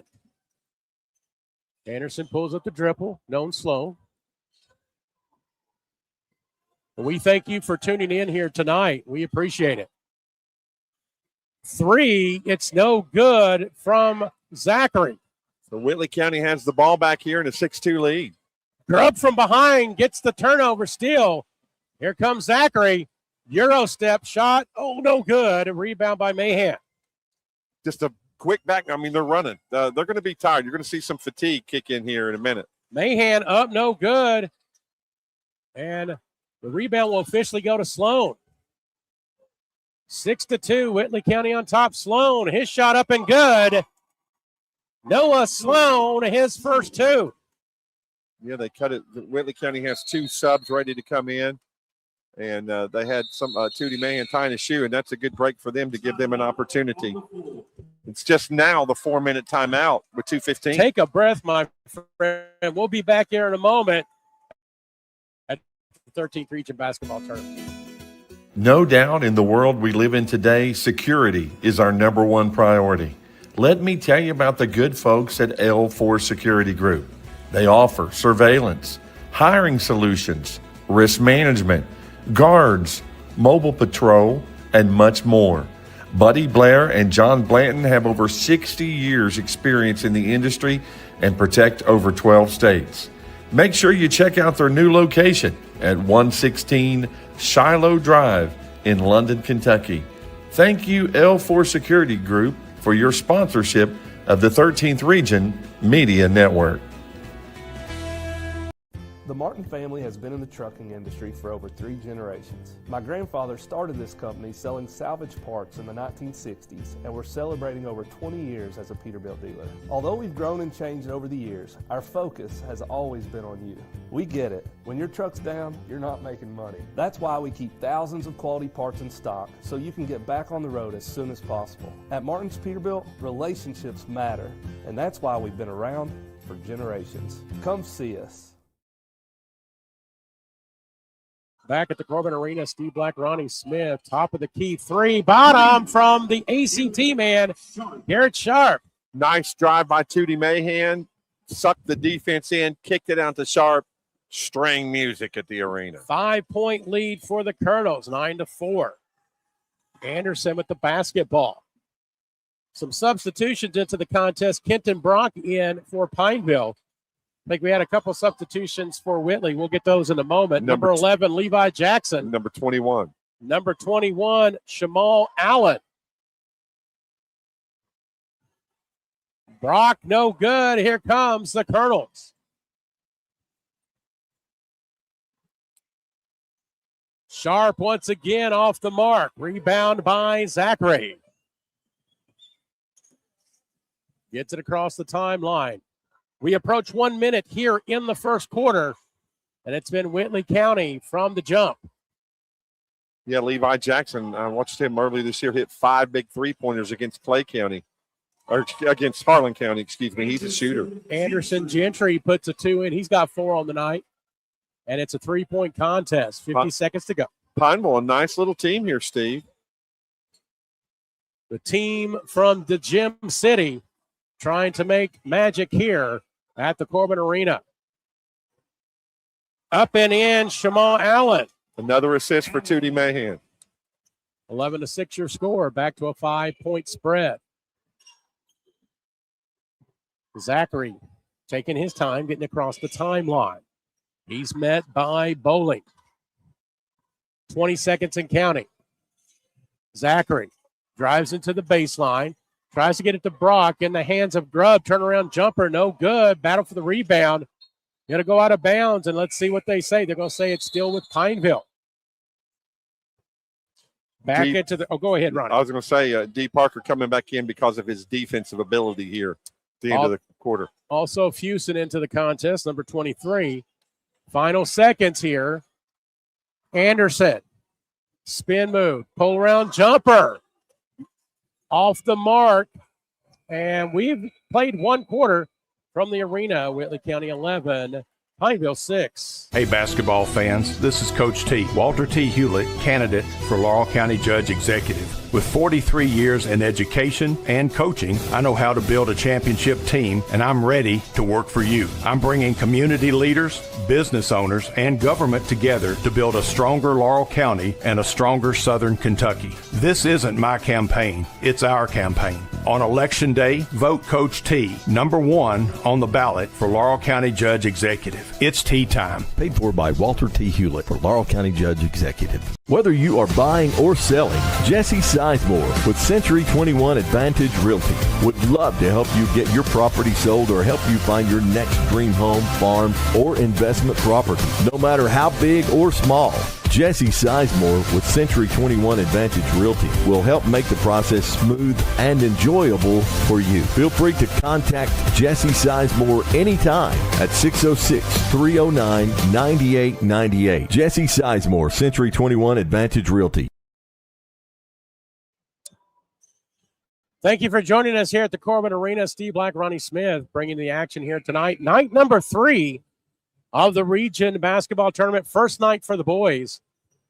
And again, if you're just joining us, 46-30, Bell County winners over Clay County in our first contest. They will take on the winner of this one that's going on right now. Pineville, the home team on the scoreboard, taking on Whitley County, the guest. And Whitley County up 11-6. What do you think so far, Ronnie? Well, I think good shooting from the outside. Tootie Mahan creating shots.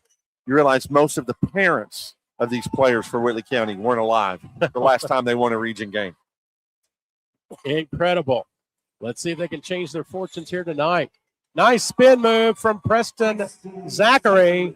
He gets his first 2 of the night, and it's 11-8 game.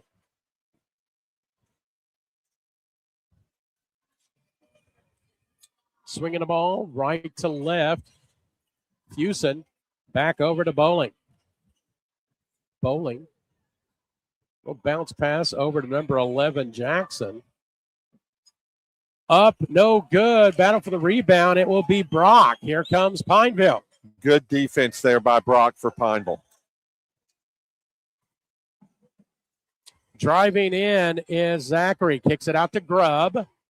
Grubb picks up the dribble back into the hands of Zachary. Under 7 minutes to go till half. Sloan back to Zachary. Goes to the baseline. Pulls up the dribble. Finds Brock. Brock didn't really effectively use the glass. Misses the shot. Here comes Whitley County. Up, no good from Bowling. Rebound by Grubb. Oh, Noah Sloan didn't realize the pass was coming to him. Back to Whitley County. Parker over to Bowling. Here comes Fusen into the lane, and they're going to say out of bounds against Whitley County. Substitution. Yeah, Tootie Mahan coming back in, Steve. They're just not the same team with Tootie not on the floor. Also, the scholar, Garrett Sharp. He's a great tennis player, too. He's watched him play tennis. The true definition of student athlete. And I'm sure he's a gentleman as well. Oh, he's a very nice young man. A scholar and a gentleman. 6:20 to go. Pineville with the basketball. Anderson with it, being guarded by Mahan. Nice battle there. Spin move. Oh, pass to Grubb and the bucket. What a spin move and nice pass by the young man to get it down low for the bucket. And it's a 1-point game, 11-10. Nice block from Noah Sloan. And here come the Mountain Lions. Zachary up in on the foul. He drew the contact from D. Parker, and there was enough separation for him to throw it up off the backboard, and Pineville takes the lead. Just like that, Ronnie Smith. Mountain Lions on top. Preston Zachary, 4 points already on the night. Looking for the antique three. There we go. There we go. Zachary on the all-hair first team 13th region. Well, I'll tell you right now, you got to really pay attention because Zachary and Gentry, similar hairstyle. Yes, they're on the first team all-hair. First team all-hair. I love it. Peyton Huff used to be on that team. Yeah, he did. Now he had some long locks. He let it go. Tootie up and in. Tootie Mahan just took it through the lane. Nobody picked him up, and he hits the layup. I guess Caden grew up, right? So a professional haircut. There we go. We get a 30-second timeout. Hello, my name is Chance McPeak, and I'm running for magistrate of District Number 5. I've spent more than 20 years serving our community as a proven volunteer, problem solver, and hands-on leader. I believe leadership means being proactive, seeing issues before they become problems, and planning for the future with a clear vision and common sense mentality. I'm open-minded, reliable, and committed to making decisions that put our families, our safety, and our growth first. This is my home where I raise my 3 children with my wife, Katie, and we are ready to work every day to move District 5 forward together. Please consider voting McPeak for magistrate in May of 2026. Thank you. This has been paid for by Chance McPeak. Back at the Corbin Arena. And there's some people messing with us here on Media Row here. I don't know that John North guy. Trying to mess me up. He's a crackerjack. I know he is. He's a crackerjack, that's for sure. Yeah, so it's kind of messing with me here. Security. 13 all, Ronnie Smith here. 5:30 to go till halftime. Whitley County's picking Pineville up full court man-to-man here, and they break it easy. Sloan drives the baseline. He gets knocked away, but loose ball over to D. Parker. And we get a whistle. I think that's going to be a defensive foul. I'm kind of waiting a second there. They're going to call that on Preston Zachary. That's his first. He tried to get in front of D on that fast break and was just a little late getting there. That's going to send Shane D. Parker to the line. 13 all early here in the second quarter. Parker's first shot, no good. Nice crowd here tonight, Ronnie, as first night of the boys tournament. I think some Bell County faithful sticking around, of course, wanting to kind of get an idea of who they'll be facing Saturday. Parker misses both. Here comes Pineville. Pineville looking to take, I believe, correct me if I'm wrong, their first lead of the contest. Bodies hit the floor. It goes into Tootie Mahan's hands, and Whitley County regains the lead, 15-13. There was a lot of contact there. Pineville fans not happy about it. Whitley County took advantage of it, though, and scored. So Grubb gets it across the timeline. So empty opportunity for Pineville. See if they can regain the tie. Brock going up against Fusen. That's a good matchup. It is a good matchup. Brock couldn't get the bucket. Here come the Colonels. Transition. Mahan no good. Rebound by Gentry. Skip pass over to Grubb. He'll take the three. In and out. Rebound Fusen. Mahan on the wing. Kicks it over to Sharp. We get a whistle. He's on the line. Stepped on the line over in the corner, so the three's negated. He didn't hit it anyway, but it's hard to figure that would happen on a big court like this, but just the way the defense pushed him over. Levi Jackson in the contest for Whitley County. Fast-paced action, Ronnie, just not a lot of buckets falling at the moment. Yeah, it's very fast-paced, and it's one thing that we've seen tonight, but they're just not going to be very high-scoring games. I mean, Bell County held play to 30. Defense coming up. We get another whistle. We're going to get a 30-second timeout. We'll take a quick break. Back in a moment. Let me introduce you to London City Council candidate Chase Carson. He was born and raised in Laurel County, graduated from South Laurel, and went on to Eastern Kentucky University, where he earned his bachelor's and his master's degree. And then he came home to give back to the community in which he loves. He's a community leader who's focused on respect and transparent local government. He believes the residents deserve accountability and professionalism from its elected officials. Would you please consider voting for Chase Carson for your next London City Council member? We want to thank Chase Carson for the partnership, the pregame and halftime, postgame, among others. And Ronnie will tell you about those here as we go through tonight's game. You've been following us so far. You know, we'll have the defensive, offensive players of the game and the MVP. The thing that we get to do that no one else does is we get an opportunity to interview at least 3 student athletes and the coach after the game. They come to us, they know us, they appreciate the coverage we give them, and the coaches love to come on. They really like to promote their kids. We appreciate that. Turnover by Pineville off the timeout. Whitley County with the basketball, a chance to increase their lead, and they indeed do as Riley Fusen.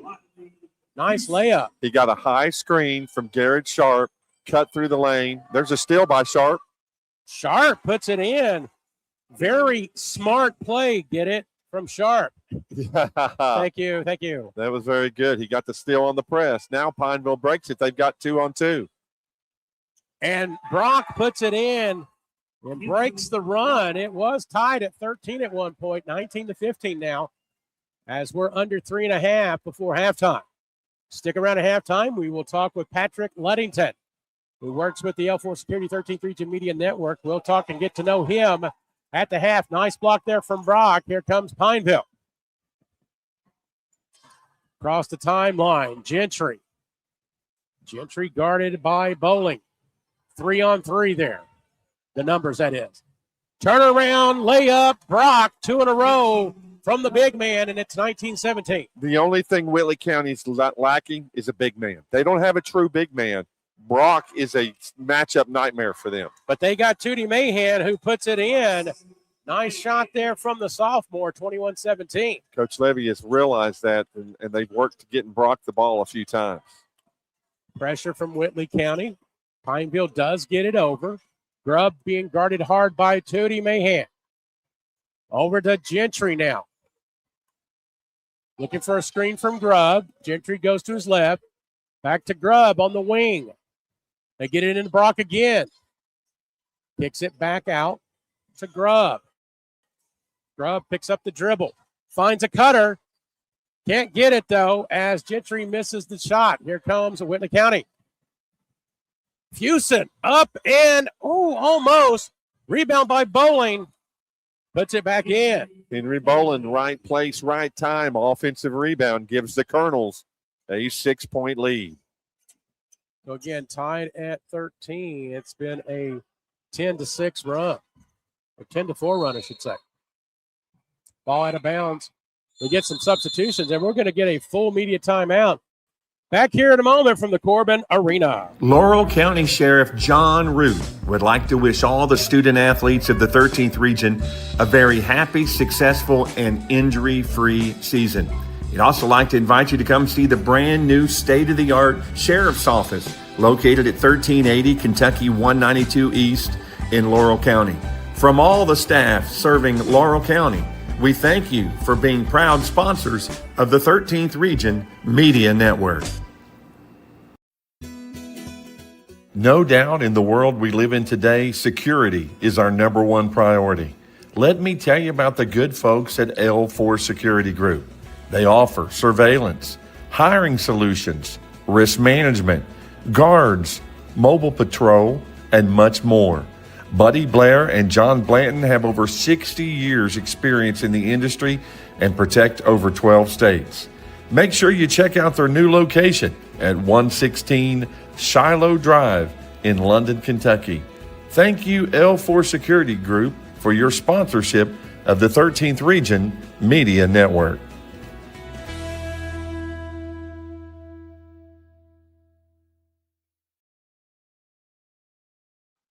Back at the Corbin Arena, 23-17. Whitley County on top. Steve Black, Ronnie Smith. These kids are playing hard on both ends. Sure is. I mean, it's not like they're stalling.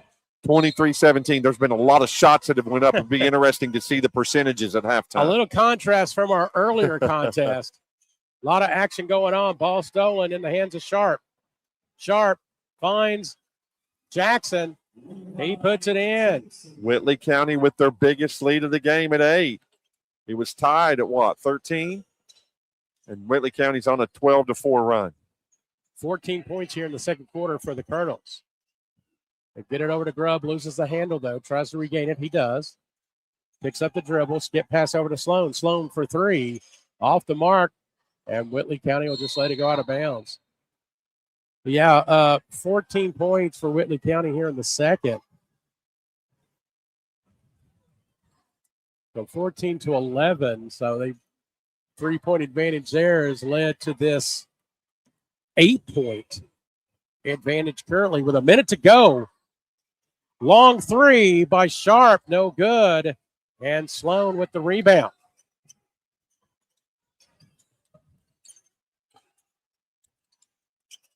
Pressure from Whitley County, and Grubb cannot hold on to it, Ronnie.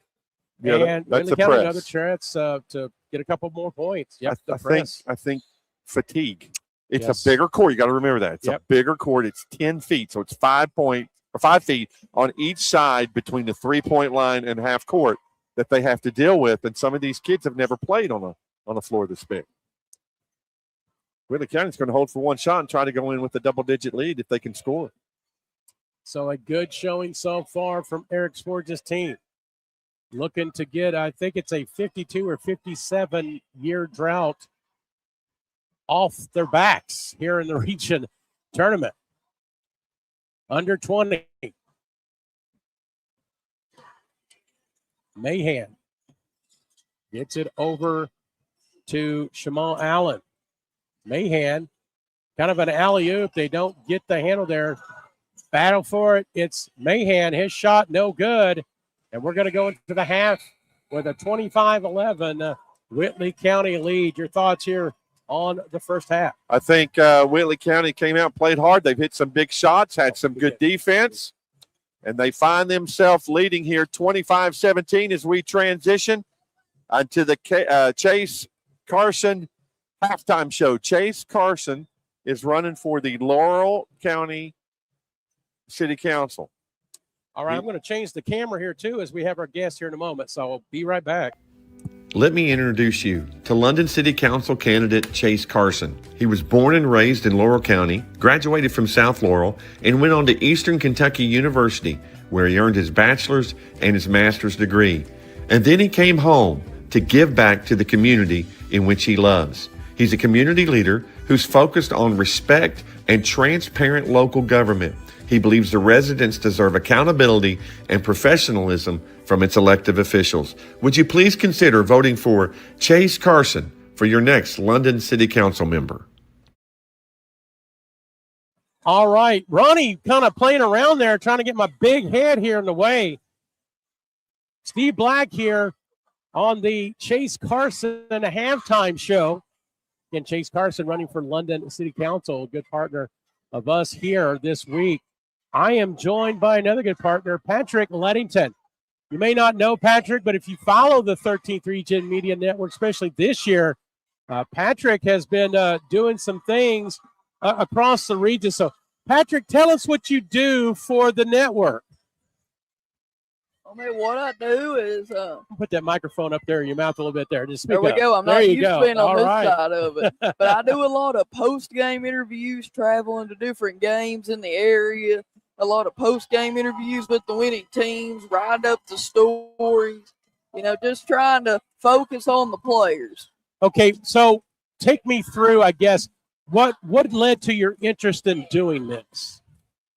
Oh, man, well, a childhood dream. I've always loved sports, you know.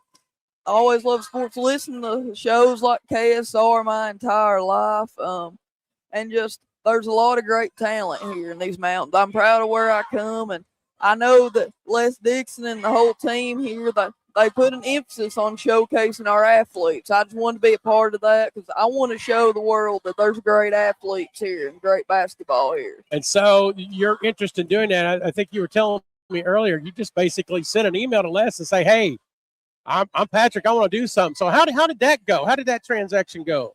Yes, sir. I was extremely nervous, and I wrote about a 4-paragraph email detailing all the stuff. Les Dixon emailed me back and said, all right, sounds good to me. You're in. Just like that, right? Just like that. All right. So how have you enjoyed what you do so far? I've had a chance to see some of your work, and even there's some other things that we'll talk about in a moment, but just take me through on how you feel that things have gone so far from your perspective. How have you liked doing this? Oh, man, I've loved it. It's been, like I said, just the funnest time I could imagine. Just getting to go out to these different schools that I hadn't been to, meeting all kinds of great people, and just really seeing the unseen of what's here. So have you felt that, like, when you reach out to, say, the players and the schools, how have they received you? It seems like it's gone pretty well. Yes, sir, gone really well. About everybody's went extremely out of their way, you know, to be hospitable to me. So very good. Now, what do you actually do outside of this? I think you drive a truck. Is that? I think you were telling me about that. So what's your day job? A day job. Get up 3:30 in the morning and drive a garbage truck around until it fills up. So your day goes, you get up, drive a little garbage truck, take care of that, and then go to the games, right, and interview the players and the coaches and things like that. Yes, sir, after a quick nap. Now, I want to ask you about this. I noticed that during the district tournament over at Knox Central, I think Friday night in particular, I saw some things online. Patrick's in the crowd talking to fans. How did that go? Just a crazy idea again. I text Les way too much, different things I can do. And I said, that's something we could really shake up, get all the students involved, you know, because not everybody's athletes, but everybody has a story to be told. Now, have you thought about doing that here at the region tournament? You got a bigger sample size. I do. A lot of people here. That might be in store for the semifinals. There you go. I'll see right there. So he's already planning, folks, to kind of do for the semifinals. So let me ask you this. So now is this your, you know, obviously it's your first go around region wise with the media network, but have you gone to region tournaments in the past? Yes, sir. About my entire school career, I was lucky my senior year at Knox Central High School to watch them win the first region title in however many years that was. Now, did you go to Rupp then to support the team that year? Or? I didn't. That was actually the day before I had knee surgery. Oh my goodness. Oh, okay. So it looks like somebody made a putt here on the court here at halftime. So now, is there something? Do you have like any kind of future plans or anything in the sense of what you want to do, maybe with this, but with anything else? Tell us about that. You know, like I said, love driving a garbage truck, but I love getting to go out and experience this. I love to continue this, maybe even get into the broadcasting side. Okay. Just really showcasing the great talent we have. Maybe call a few games here or something like that. Yeah, that'd be real good. There you go. Now, I understand, too, and you can tell us a little bit about this, but I think you do some ministry work as well. Why don't you tell us a little bit about that? Yes, sir. Like I said, wasn't something I chose, but God chose me. There you go, right? Preach His word, and I just love that. Getting to follow Him, it's been very rewarding, something that I've loved to do. I've learned to really have to study, and it's made me work on myself, work on loving people more, just made me a better person and where I'm able to help people better. It's funny you mentioned it's like, you know, I didn't have plans on doing this. Oh, somebody else had plans, right? And that's the plan. That's how it goes, right? You know, sir. So well, very good in that. So you know, so that's good as well. Let me talk about the game here. Now you've got some, I think, stats in front of you here, and so, but how, you know, from the games that you've seen so far, let's talk about tonight, for example. Since we're doing this game here with Pineville and Whitley County, what have you seen from your perspective, Patrick, here in tonight's second contest? My perspective is something that I didn't maybe think had as much effect was the depth perception of playing in this arena. I know Noah Sloan at the district tournament, we was both there knocking down shots left or right, and he and a bunch of other shooters seemed to have a little bit trouble phasing it in. And so these field goal percentages are not as high as we're used to seeing. Well, yeah, so let's talk about that here for a moment. Whitley County shooting 44% from the field, 12 of 27. 1 of 4 from behind the arc, just 25%. They had 2 free throw opportunities, missed them both. Now for Pineville, you talk about that, their shooting percentage, 36%, just 8 of 22. No three-pointers for Pineville as of yet. They've gone to the line one time, just 1 of 1. So, yeah, you have to get used to the depth perception as you talked about. Also, I think the court is a little bit bigger than a normal court at the schools. So you're about 5 feet on each side. So, and again, you know, you don't have maybe the up front wall or the crowd right behind the goals, right? Because it's just way back. So you're exactly right. So, well, let me ask you this now. Now I know you're a Knox Central grad, but I was talking with Johnny Gray earlier about this. Now I'm sure you're looking forward to tomorrow night's Knox Central and Corbin game. Yes, so who's going to win that game? I'm just telling you, I do. I'm not going to be the homer, but I think Tony Patterson's record speaks for itself as the coach. I think the team's going to come out motivated after losing to Pineville. You know, Pineville won that game, took that game from them. Pineville earned it. I think Central's going to have a chip on their shoulder coming into that game. Who needs to play big for Knox Central tomorrow night to be successful against Corbin? I mean, I think Hubbard's got to have a good bounce back game. That kid's really good. He's got a really good future in him, and he just needs a good bounce back game. All very good. So now I told Johnny this. I'll tell you too, Patrick. I guarantee that Tony P will win tomorrow night. Now, I don't know if it's Patterson or Petrosky, but a Tony P will win tomorrow night's contest.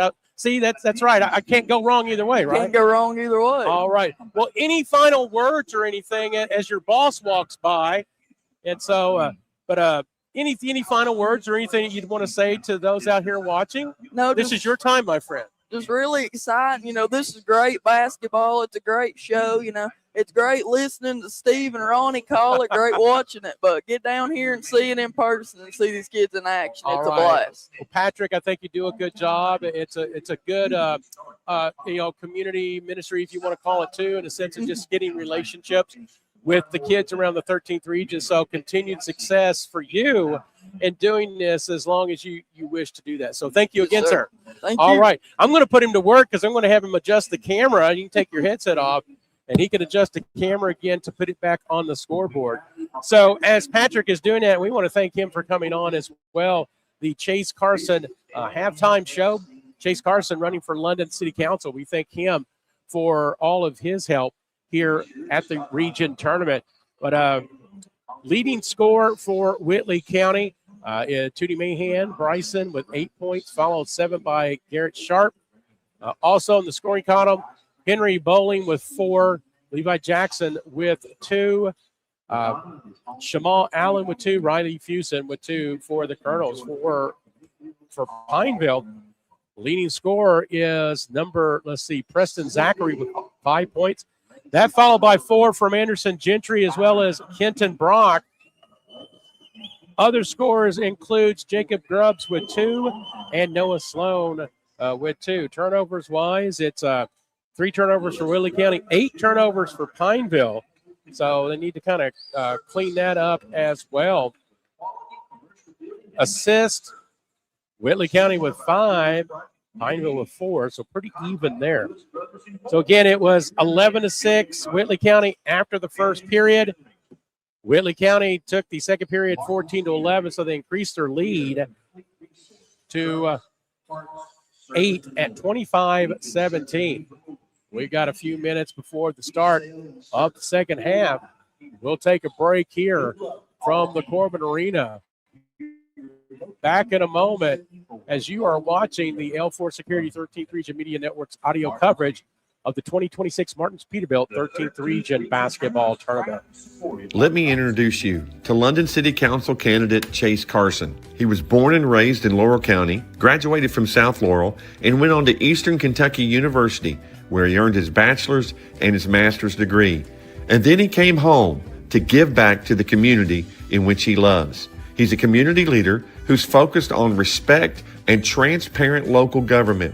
He believes the residents deserve accountability and professionalism from its elected officials. Would you please consider voting for Chase Carson for your next London City Council member? Whether you are buying or selling, Jesse Sizemore with Century 21 Advantage Realty would love to help you get your property sold or help you find your next dream home, farm, or investment property, no matter how big or small. Jesse Sizemore with Century 21 Advantage Realty will help make the process smooth and enjoyable for you. Feel free to contact Jesse Sizemore anytime at 606-309-9898. Jesse Sizemore, Century 21 Advantage Realty.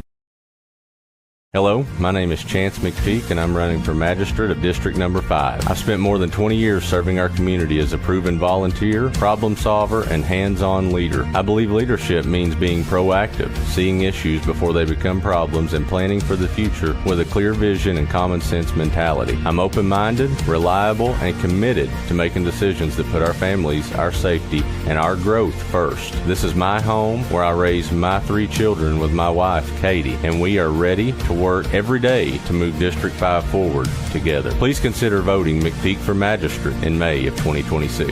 Thank you. This has been paid for by Chance McPeak. Hey basketball fans, this is Coach T, Walter T. Hewlett, candidate for Laurel County Judge Executive. With 43 years in education and coaching, I know how to build a championship team, and I'm ready to work for you. I'm bringing community leaders, business owners, and government together to build a stronger Laurel County and a stronger Southern Kentucky. This isn't my campaign, it's our campaign. On Election Day, vote Coach T, number 1 on the ballot for Laurel County Judge Executive. It's tea time. Paid for by Walter T. Hewlett for Laurel County Judge Executive. Hey, yeah. Laurel County Sheriff John Root would like to wish all the student athletes of the 13th Region a very happy, successful, and injury-free season. He'd also like to invite you to come see the brand new state-of-the-art Sheriff's Office located at 1380 Kentucky 192 East in Laurel County. From all the staff serving Laurel County, we thank you for being proud sponsors of the 13th Region Media Network.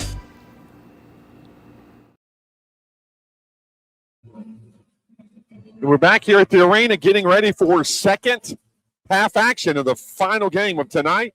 The Whitley County Colonels 25, the Pineville Mountain Lions 17. Of course, Pineville won their region, the 51st. Whitley County lost in the championship game to Corbin. They're the runners-up of the 50th. It's going to be Whitley County ball to start the third quarter. Right over here on our side. We'll get ready for some action here. Appreciate Chase Carson for the sponsorship of the halftime show. Whitley County has it. Tootie Mahan has it top of the key, gets it left side to Fuson. Top of the key to Sharp. They move it around to D. Parker on the right wing. 2-3 zone by Pineville. Pineville comes up with a big steal. All right. A chance to get a little breather. Thank you, Ronnie Smith. And so I've been asked to do an interview at the end of the game, so I'm going to be on the other end of this. So the Pineville Mountain Lion Network, they're going to be interviewing me, Ronnie. What about that? Hey, it's worth it. Up and in, give it to Bolin. He stole it, stole the pass. Now Whitley County has a double-digit lead. Whitley County looking to get some more separation in this contest here in the third quarter. Pineville, they're starting to get in the same predicament as Clay County. They need to get some buckets, Ronnie. Yeah, they really do. They can't get too far behind. And as I say that, give a 3 to Anderson Gentry. Nice start. Big shot. Cuts the lead to 7 for Whitley County. Tootie with the basketball. Gets it over to Garrett Sharp. In the corner, Fuson. He returns the 3. Back to a 10-point lead for Whitley County. 5 points in the game for Fuson, a big 3 there. Sloan kicks it over, up and in. Give it to Hatmaker. Sloan went down hard. Went down hard. He's limping a little bit. So we had Patrick Leddington at halftime. Now, we had statistics for you, but I think my man was a little nervous. He had that thing folded up and wrapped up by the end of the game. Did he really? I wondered. I was trying to look. I took your paper for you. You're fine.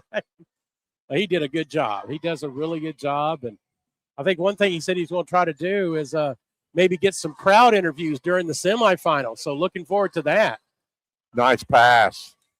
Whale working there as Henry Bowling with another 2. D. Parker on the assist. Then it was Fuson before that. They did a triangle. Boom, boom, boom for the layup. 10-point lead once again.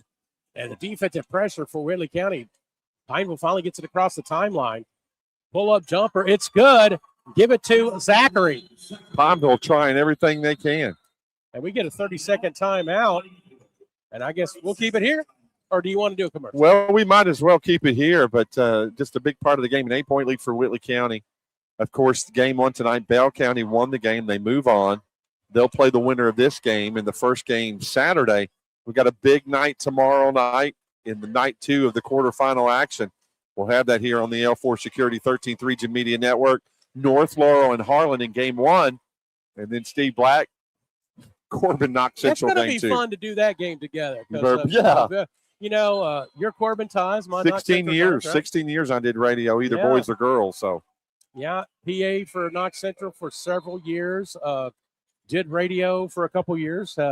You you know, you've had your trips to the state tournament. Absolutely. Johnny and I had the fortunate trip. I've had an back opportunity. In 17, so that was a great experience. Yeah, Corbin actually won a game. I had 2 chances at Yes, Rupp. yeah. And then with the girls, I was able to do Ditto Arena 2 different times, back-to-back years when Jennifer Parsons was the coach. You cherish those experiences forever. Man, That was absolutely. an awesome experience. Absolutely. So we talked about this. We know that Tony P will win tomorrow night. We just don't know which one yet. That's it. Long 3, no good. But right there is Garrett Sharp with the putback. It's almost an opposite side alley-oop. Lead back to 10. And it's continuing kind of going back and forth. 8-10, 8-10. Pineville needs to chip away a little bit more. Shot up. Owen unkind there to Gentry. Ball goes out of bounds. I think it's going to stay with Pineville. Off of Riley Fuson's leg. Tootie Mahan plays great defense as well. He and D. Parker both. So 5:15 to go. Here in the third, 10-point game. Whitley County looking to make some history, get a regional win for the first time in the 2000s, at least. There's Ball a steal. Ball stolen away. Oh, nice behind the back pass to D. Parker. Give the assist to Bowling. Bowling gets the steal behind the back, as you mentioned, to Parker. And Whitley County has opened up a 12-point lead. 36-24 now, your score. We're going to get let's see. Oh, we're going to get a foul on Parker. Didn't know what they were going to do there, but they decided to give it to Parker. His second personal. Since Riley Fuson has came back from the injury, it made Levi Jackson their 6th man. So they've got one of the best, one of their best players coming off the bench that started a lot of games. Long 3 from Hatmaker, no good. Gives them a little bit more depth, especially here in the tournament. Tootie Mahan with the rebound. Misses the shot, and it goes back to Pineville. Over to Hatmaker. Pulls up the dribble. Gentry. Guarded by Mahan. He thought about it. He's still thinking about it. Gets it into Hatmaker. Turn around, up and in.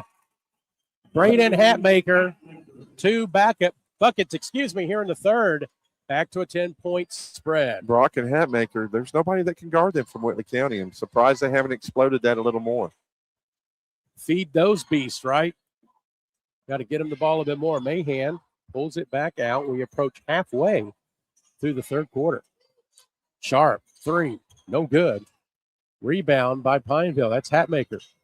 Gets it over to Zachary. I apologize. I may have called him Haymaker. Haymaker? I'm sorry. Well, maybe let me see. Yep. So it's a maker. How's that? There we go. But I think there's a T there. So Sloan, no good. Brock gets the loose ball. Back out to Zachary. Zachary working to his right, pulls up the dribble. Sloan, he'll try again from 3. No good this time.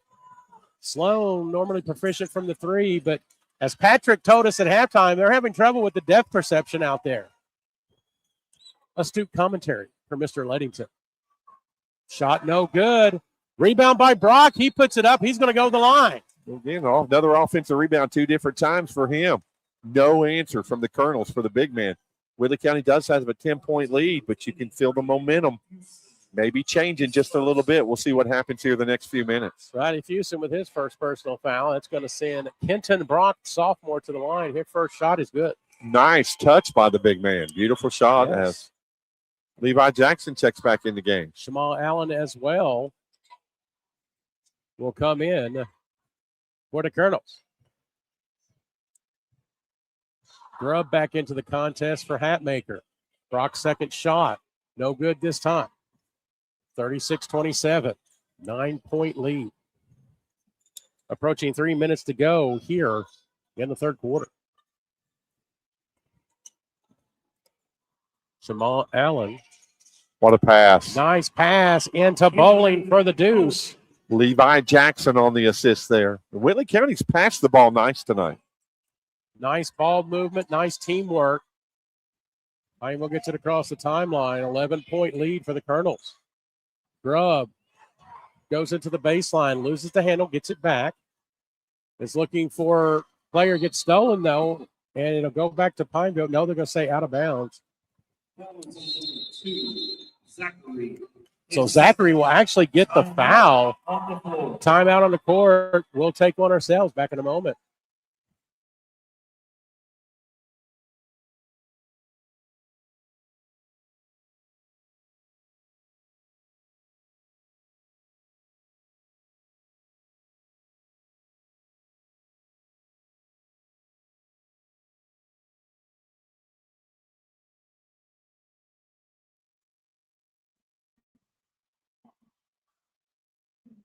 Laurel County Sheriff John Root would like to wish all the student athletes of the 13th Region a very happy, successful, and injury-free season.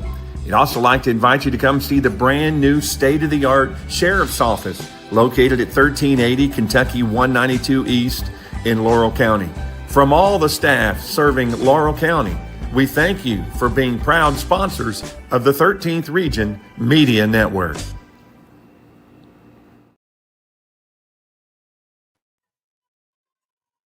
Back at the Corbin Arena, 38-27 your score. And it's been Whitley County most of this contest. Kind of like our first game, Ronnie, where after the first quarter, Bell County took control and never looked back. We'll see if Pineville's fortunes can change, unlike Clay's, in that first contest. Still a lot of basketball left here. Bolin with the basketball.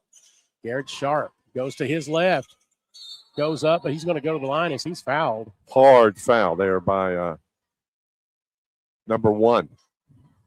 Jacob Grubb, his first personal.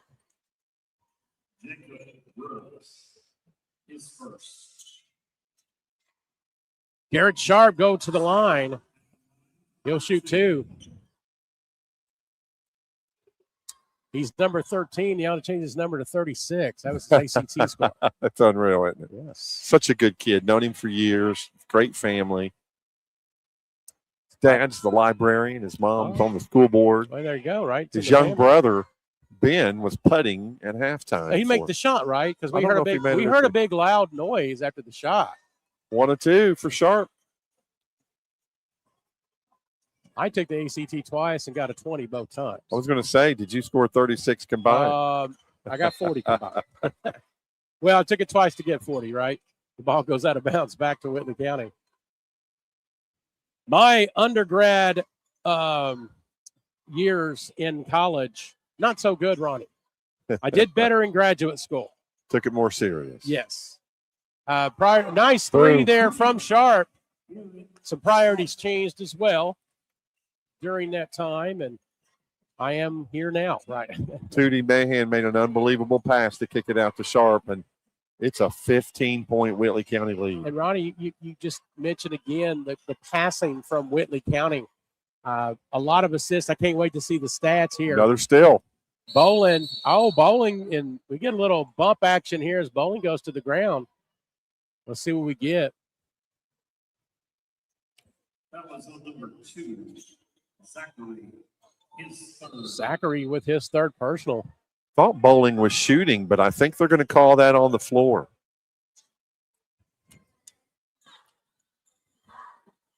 Inbounding the basketball will be the Colonels. They get it over to Jackson. Jackson finds Sharp. He thought about the 3. Skips it over to Jackson. Now it is Bowling. Skip pass over to Sharp. Takes a 3. It's good. Wow, when he gets hot, he can make a difference in the game, and he is absolutely on fire right now. 45-27. We're at 18 points now, Ronnie. This game is starting to get out of hand. 16 points for Garrett Sharp. Shot no good. Battle for the rebound is Bowling. We get a whistle, though. And that'll be against Pineville. Mr. Brock.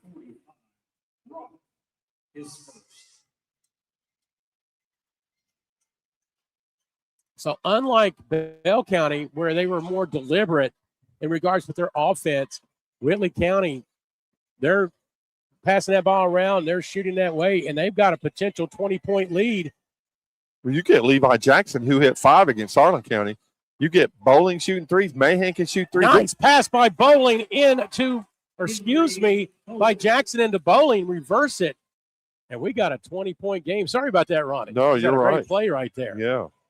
Again, just the epitome of their offense and passing, sharing the rock, and they've got a 20-point lead. Sloan puts it in, gets the three. Oh, he's got 5 on the night. 17-point lead.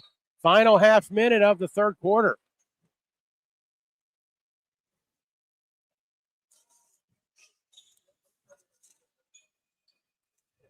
So inbounding the basketball will be Bowling. Gets it to Sharp. Thought about the three. He'll drive. Kicks it out to Jackson. Up and good. Man. Levi Jackson all the way from London, Kentucky. Yeah. And Levi Jackson State Park for the three. Stepped out of bounds on the inbounds play. It goes right back to Whitley. And I told you at the beginning of the game, in my opinion, the humble opinion, the best shooting team in the 13th region. Houston back in. And 50-30. Because Houston can as well. There are times. D. Parker can when he needs to, but he's more of a defensive. But they've got 5 kids that can shoot three-pointers. Junior Eli Knuckles in for Pineville. Blocked by Brock. In the loose ball to Knuckles. Driving up Gentry, rejected from behind. Mr. Jackson. I'll hit a 3 on one end, and I'll get a block on the other.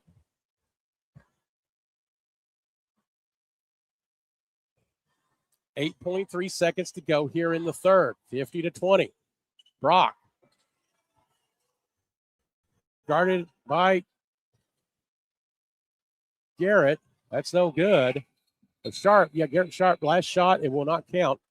After 3, Ronnie, 50-30. Whitley County on top. Back in a moment. My family has been in the trucking industry for over 3 generations. My grandfather started this company selling salvage parts in the 1960s, and we're celebrating over 20 years as a Peterbilt dealer. Although we've grown and changed over the years, our focus has always been on you. We get it. When your truck's down, you're not making money. That's why we keep thousands of quality parts in stock so you can get back on the road as soon as possible. At Martin's Peterbilt, relationships matter, and that's why we've been around for generations. Come see us.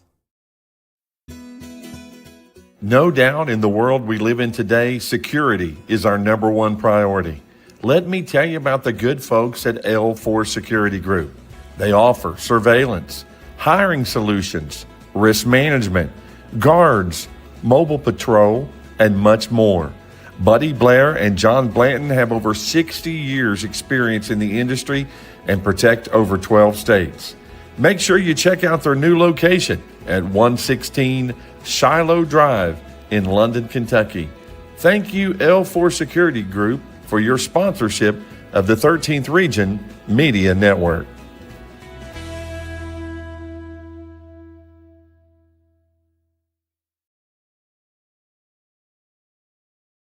Ronnie Smith, it's a who's who here tonight.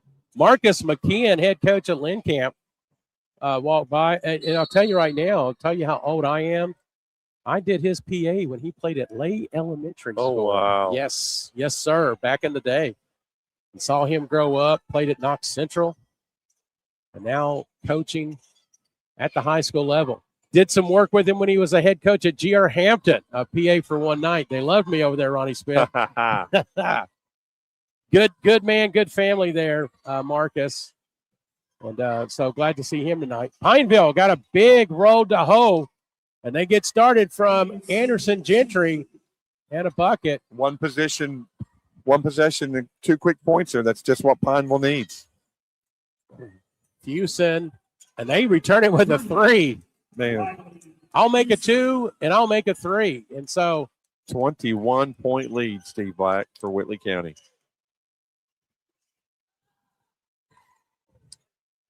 Zachary, skip pass over to Sloan, fakes the 3, kicks it over to Anderson Gentry. He takes the shot. It's no good.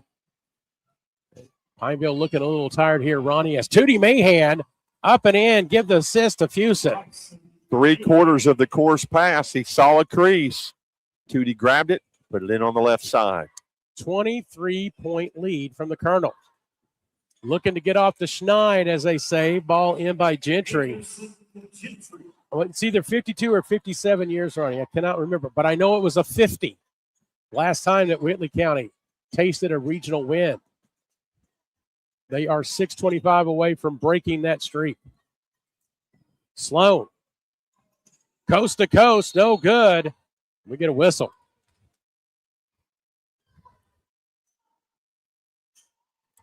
So, again, if you're just joining us, and if you are, why? Should have been here earlier, right? That's right. Had a really good game earlier as Bell County beat Clay County 46-30. And to the line is freshman Noah Sloan for Peterbilt. This one has been all Whitley County as Sloan misses the first. It was 11-6 Whitley County after the first quarter, and Whitley County just continues to increase their lead. And we are at 55-34, back to 20 points as Sloan puts in the second. Don't go anywhere. After the game, we'll interview 3 players from the winning team. We'll have the defensive player of the game, offensive player of the game, and the MVP, and we'll talk to the winning coach and the Chase Carson post-game show. Got a lot going on here this evening. Jackson had his ball stripped.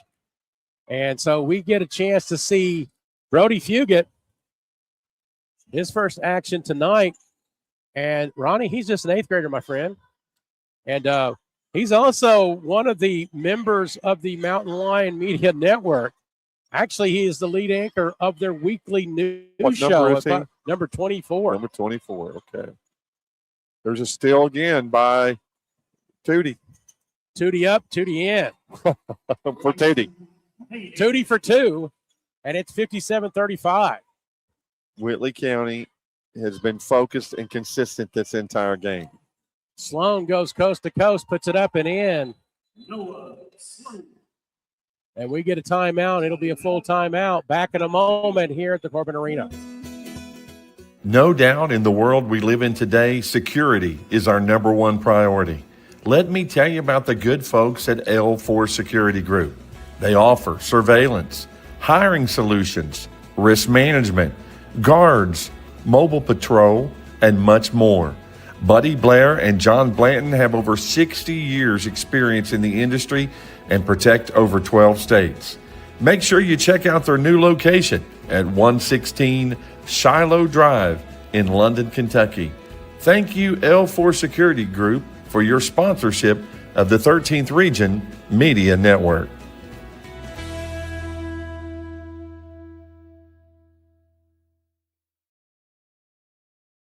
Hey,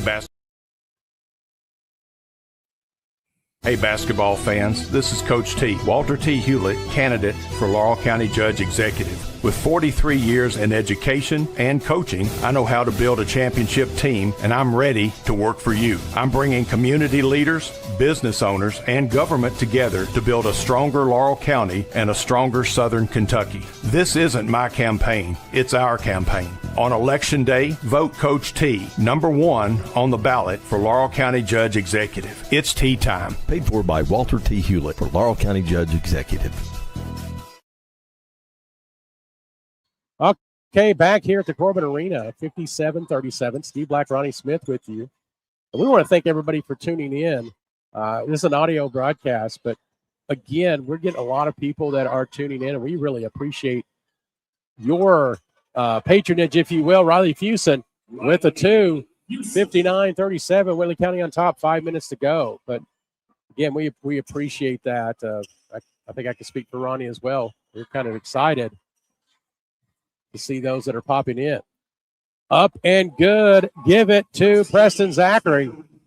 The big thing here, Steve Black, is they're getting the same amount of shots. It's Whitley County shooting percentage in the second half. Definitely. I can't wait to see what it is. Yes.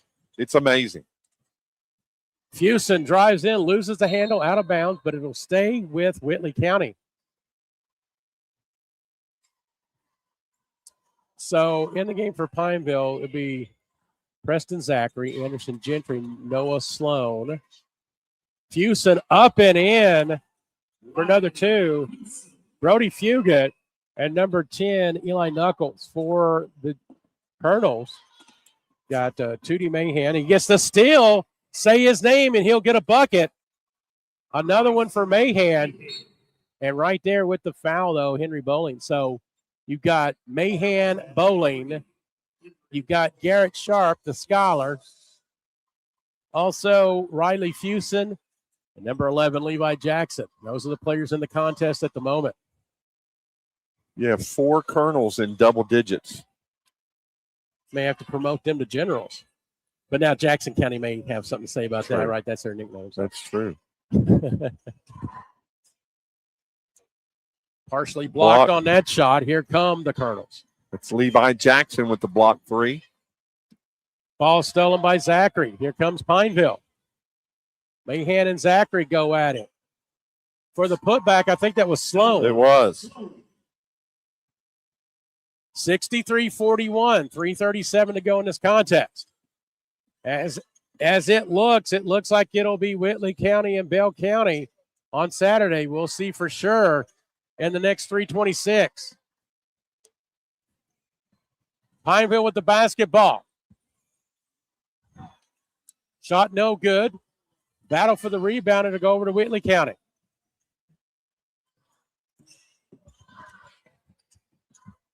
Up and in, Bowling, assist Jackson. How many assists they have? About almost every time. I can't wait for the either statistics. off of a steal, yes, or an assist. It scored. This has been a nice, complete game from Eric Sports' crew. They've got to be encouraged about their showing here. Sloan with a 3. It's 5 in a row for Sloan for Pineville. And think about this Pineville team. You know, this has been the theme of this tournament. As Tootie goes in and then put the bucket. Man, he can do that. Just slicing. I look at their roster, Ronnie. I don't see a senior on that roster. So, again, a young team that's bringing everybody back and only get stronger. They're back-to-back 51st district champions. For Whitley County, 16 points, 16 points, 14 points, Crazy. 12 points. Talk about even balanced scoring. And we get a foul. Foul number 3, Bowling, his second. Team fouls. Pretty inconsequential right now with a 23-point lead, but Zachary will go line for 2. His first shot is up and good. Coming into the game, number 21, Shamal Allen, excuse me, for Whitley County. Number 13, Braden Hatmaker. Second shot is good. Timeout on the floor. Whether you are buying or selling, Jesse Sizemore with Century 21 Advantage Realty would love to help you get your property sold or help you find your next dream home, farm, or investment property. No matter how big or small, Jesse Sizemore with Century 21 Advantage Realty will help make the process smooth and enjoyable for you. Feel free to contact Jesse Sizemore anytime at 606-309-9898. Jesse Sizemore, Century 21 Advantage Realty.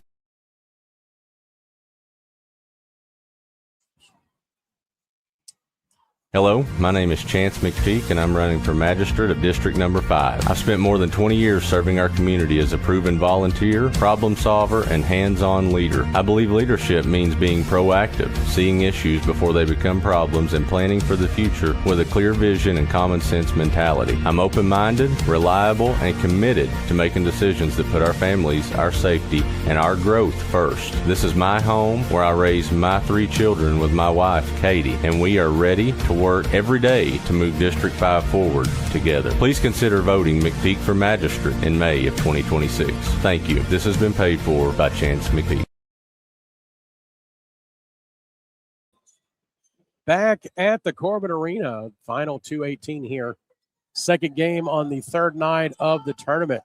And it's been Whitley County all the way here, 67-46. Very impressive, Steve Black, by Coach Sword's team. Garrett Sharp up and in. Tootie Mahan, another assist. Dimes being dished here by the Colonels. 18 points for Sharp. Skip pass over to Fugit. Fugit gets his first points here at the region level as an 8th grader. Good job for that young man. I we get a think timeout on the Fugit court. would also make the all-hair team for the 13th region. Well, I'll tell you. Looks good. You need to put something together there, Ronnie Smith, a little all-hair team. Timeout on the floor. They're getting the subs in. Coach Levy is clearing his bench to let his young players come in to get some experience, and Whitley County has cleared their bench too to give an opportunity for these young kids to play, because Whitley County has advanced to Super Saturday, and they will play Bell County. Don't go anywhere. We'll have 3 colonels and Coach Swords come talk to us after the game. We'll try to get some of these numbers for you as we kind of play things out. Number 15, Number 15, Caleb Cureton. Cureton's shot no good. You've got number 22 for Whitley County. So number 22, that's Landon Rose. Number 24. And number 24, that is Logan Petrie. 32. 32, that is, let me find it there. I do not have a 32 on my roster. Sorry. Then for Pineville, you got number 20 in the game for Pineville. And number 20, now that's Eli McDermott. Now, something about Eli, he is the state champion. I think it's Class 1A state champion in the indoor high jump. Jumped to 6'2". That's basket by number 4, Jacob Hill. Another timeout as we get more substitutions. Number 0 for Pineville checks in. Now, I don't have a 0 here for Pineville. I apologize. Let me switch over here for a moment. Yeah, you got 23 for Pineville in the game. Let's see, number 0. Donnie Maiden, number 0. Number 5 with the ball for Pineville. That's Kyson Thompson, Sawyer's little brother. Oh, really? Yes. Okay, 33. 33, Brennan Lambert. He's got some good hair. 23 in the game with the ball. That's Alvaro Corrado. Battle. There's Cureton, and he'll go to the line. Cureton's young, if I remember. Maybe a freshman. Well, so I'm switching back and forth here on my little app. And let's find out about Cureton. He is a sophomore. Sophomore. I knew he was young. Number 20 for Whitley County in the game. So number 20, let's see. Trenton McQueen. Okay, we got Trenton McQueen. Yeah. I think we got everybody else. 33, 32, 22 in the game. We mentioned them. So 35 seconds to go as Cureton. He sure did. Final half minute from the arena.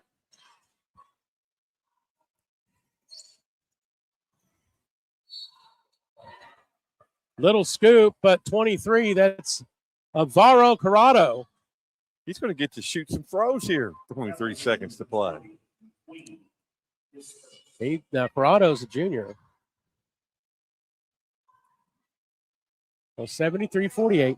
Pineville will drop to 14-17 on the year, and this will be Whitley's 20th win on the season. But better yet, a 50-plus year streak coming to an end as they taste region victory.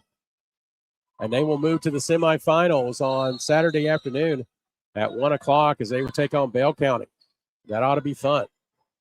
And then, of course, tomorrow night, our final 2 first-round games, North Laurel, Harlan Independent, and then the big one for you and me, my friend, Knox Central and Corbett. Cureton hits a Cureton, 3. Yeah. 5 points for Cureton in the last moments. Can Whitley County's offense score against Bell County's defense? That will be the question that will be answered Saturday afternoon. Your final score, 76-48. Whitley County advances to Super Saturday.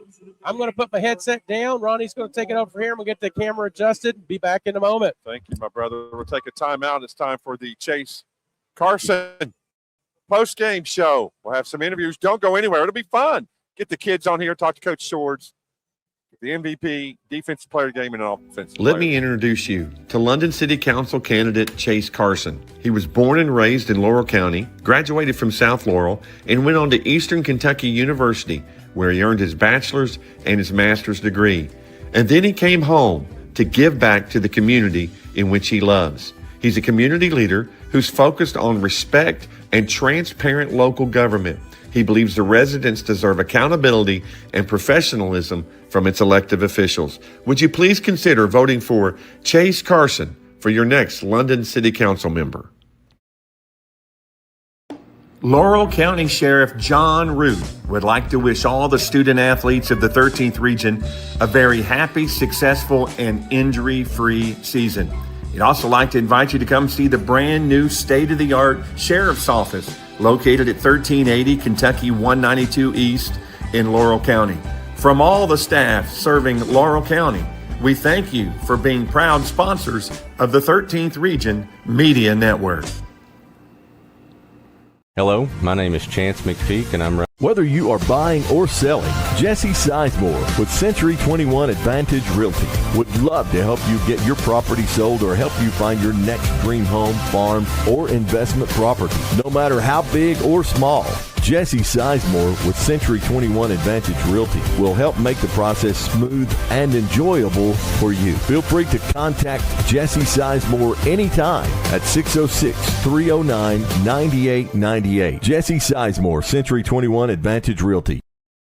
Hey, basketball fans, this is Coach T, Walter T. Hewlett, candidate for Laurel County Judge Executive. With 43 years in education and coaching, I know how to build a championship team, and I'm ready to work for you. I'm bringing community leaders, business owners, and government together to build a stronger Laurel County and a stronger Southern Kentucky. This isn't my campaign, it's our campaign. On Election Day, vote Coach T, number 1 on the ballot for Laurel County Judge Executive. It's tea time. Paid for by Walter T. Hewlett for Laurel County Judge Executive.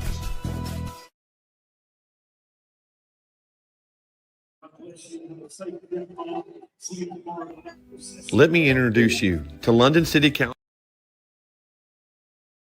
London City Council candidate, Mr. Chase Carson, is sponsoring the post-game show. The Whitley County Colonels showed up big tonight. Got a big win. We're going to talk to some Colonels. We'll do it one at a time. So you guys can chill, just hang out for a minute and listen to Coach here. Coach Swords, congratulations, my brother. I don't know when I've seen your Colonels shoot as good as they shot in that second half. Yeah, I think the first quarter there, it looked a little rough. I don't think we were used to, obviously the size, and we hadn't been here. And but I thought after that, we settled down. Garrett made some big shots. Levi hit one there. I thought we got some good cuts to the goal. Henry made some good cuts. We wasn't just kind of standing around. We were trying to get to the bucket. And then I think our defense was great all night. Once we were able to get the offense going a little bit and then create some turnovers, it was big time for us there. Well, I love the assist ratio too. Turnover to assist. I can't wait to see what that is. Bowling and Mahan were just passing the ball. Even Jackson in there. It was kind of a well-oiled machine once everything clicked in that second half. Yeah, we a lot of times we shoot it pretty good from the outside, but we get where we want to stand, and Henry does a great job of cutting. And once we got a couple of those, and we seen that it was open there, I thought that kind of opened up everything. It makes it look a lot better, when you're getting layups instead of an open shot on the perimeter. But we wasn't standing and watching as much, so that was good. As an old Whitley County guy, I know Colonel Nation understands. The 13th region may not understand how long it has been since Whitley County had a chance to win a big a region tournament game, longer than most of the parents have even been alive. Yeah, longer than I've been alive. Exactly. So. This is a huge deal, Coach. Yeah, it's big time for our kids. You don't ever try to have the weight of the world on you, or the burden. And these kids are different kids, and they haven't been here the whole time, so you don't want to put that burden on them. Right. But I feel the pressure every day, to try to accomplish something, try to get here. Just getting here was hard enough, and then to get our first win, and I think it's just our third all time. Only the second year we've ever won up here, so. It's huge, and it's a great building block, and I couldn't be happier for our kids, and especially our seniors, D, Garrett, and Henry. They mean a lot to us. 20 assists. Oh, that's big time. Only 8 turnovers, and caused 18 turnovers, Coach. That's showing up for your big time. You move on to Super Saturday, Bell County. Bell County's Bell County. Yeah. The game, early first couple. I need just one. Just early, that game was pretty good. It kind of got out of hand there at the end, but I'm sure your team's looking forward to playing Coach Sizemore again. Yeah, we played both of them at Bell, so that makes a big difference too. But they've got a great team, athletic. We know what the task is there. I think they're one of the best teams in the region, one of the best teams in the state. So we'll have our hands full, but that's what you're here for, to try to knock one of those guys off. And we can't just settle for being here and winning the game now. Now you just got to keep taking the next step, so you can't ever really enjoy it. We'll enjoy it tonight, but we got to get right back to work. For Bell County, it's going to be a physical game. The refs, I thought, do a pretty good job. Just letting you play. Letting you play, yeah, yeah. big time. And I don't know if that benefits us. Where we're a little smaller, but if that's the way it's going to be called, that's the way we got to play, and we got to get a little tougher with it. Well, congratulations, Coach. Thanks for spending some time. There's your copy. You can have that. I appreciate it. All right, let's go. Henry, you want to go first? We'll let Henry Boland jump on here first. We look at our awards that we have here for the game. Mr. Henry Boland joining us here courtside. He is the defensive player of the game, brought to you by Simbri Crisologo from Daisy's Dream Destinations. And, she's a Whitley County girl, so we're glad to have it. But, Henry, you could have been offensive player of the game. You could have been whatever you wanted to be. But congratulations. What does this win mean to you tonight personally? It means a lot, not just myself, but this program. I mean, it's been 50-something years since they've won a district game or a region game. So, I mean, just getting that off the back, it feels great. And I was a little nervous how we would, start the game, new gym, new environment, really. We shot around Sunday, but it has no comparison to the game when there's thousands of people here watching you. Well, and that's the thing is, how did that feel with the crowd like this? Because you had game one, you had the Bell County crowd that was still here, and the Clay County people. I mean, it kind of looked pretty neat. But wow, what an opportunity to show off on this floor. Yeah, I mean, this is what we worked for all year. I mean, this is all the summer practices that you don't want to go to, everything like that. But it all pays off in the end. And I just want to shout out all the fans for coming out. They're probably the best fans in the region, in my opinion. They always show up, and they're always loud and proud, and I love being a part of Whitley. I think some of the things that's prepared you for the game tonight is the 50th district, playing against South, playing against Corbin. It's one of the toughest districts in the entire region. How did the games coming up to this help you when you got in the middle of it's 9-9 after the first quarter. Yeah. And then all of a sudden, second quarter, second half, you guys kicking on all cylinders. Playing in the district, it just shows that, any game, you're in a dogfight every game. I mean, even going to Williamsburg. I mean, I know they didn't have a great season, but that environment over there is just crazy, and every district game matters. But it just prepares us because, it's a long game. Each district game, it's long. Each team's going to get punches thrown. But if you're going to get back up, that's the main question. And Pineville, they're a good team. They're super young, so I look for them to be probably one of the top teams in the region. Yeah, in the that's years true. Coming. They are very young. Your stat line tonight, 14 points, 5 assists, 4 steals. I think you'll take that any night, won't you? Oh, yeah, for sure. Absolutely. Well, Henry, you're our defensive player of the game. Brought to you by Daisy's Dream Destination. Simbri Crisologo sponsored that. Just want to tell you I'm proud of you. I've watched you for years. Keep your head up, and good luck Saturday. Thanks, Ronnie. I appreciate it. All right, that's Henry Boland that was with us, and now we'll come on. We got a couple more fellas going to be with us. They're waiting patiently. Let me see your hardware. What'd you get there, Tootie? See, we got all right. There we go. Tootie Mahan is our on our little program. You are our offensive player of the game. You got the player of the game there. So congratulations. That's brought to you by Serve Pro from Laurel and from Pulaski County. Tootie Mahan had you on the show the other night.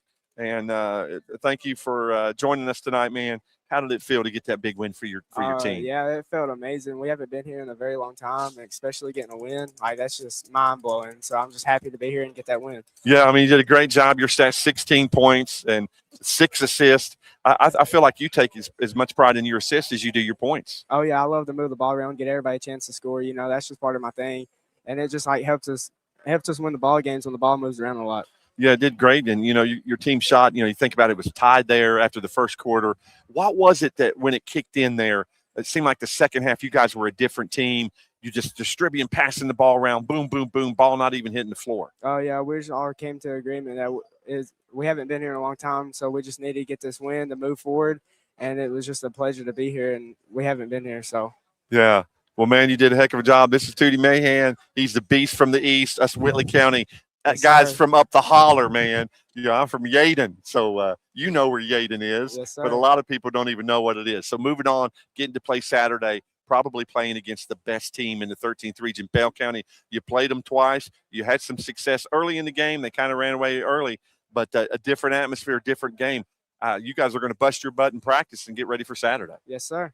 So we'll be rooting for you. You are our offensive player of the game. Thanks for joining us, Thank Tootie. you so much. That's Tootie Mahan. Appreciate him being with us. He is our Serve Pro offensive player of the game. And then we will move on to our MVP of the game. That is brought to you by the good folks at VFW out of London. Post 3302, our MVP of the game, my buddy, Mr. Garrett Sharp. I couldn't be more proud of you tonight, son. Thank you. I told Steve Black, I said, he's my friend, man. We talked for years. Man, you were on fire tonight. Thank you. Well, let's talk about coming into the game. 9-9 after the first quarter. It was a very close game. Coming in the second half, you got hotter than a firecracker. I mean, what did Coach say at halftime to get y'all motivated?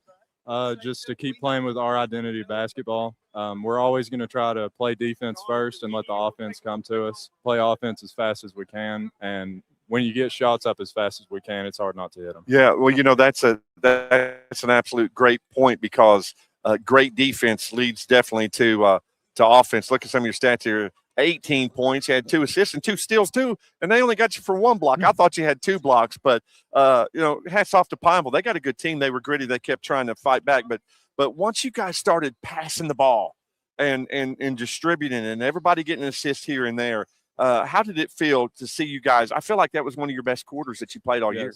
I feel like it was too. I feel like when we move the ball, we can beat anybody.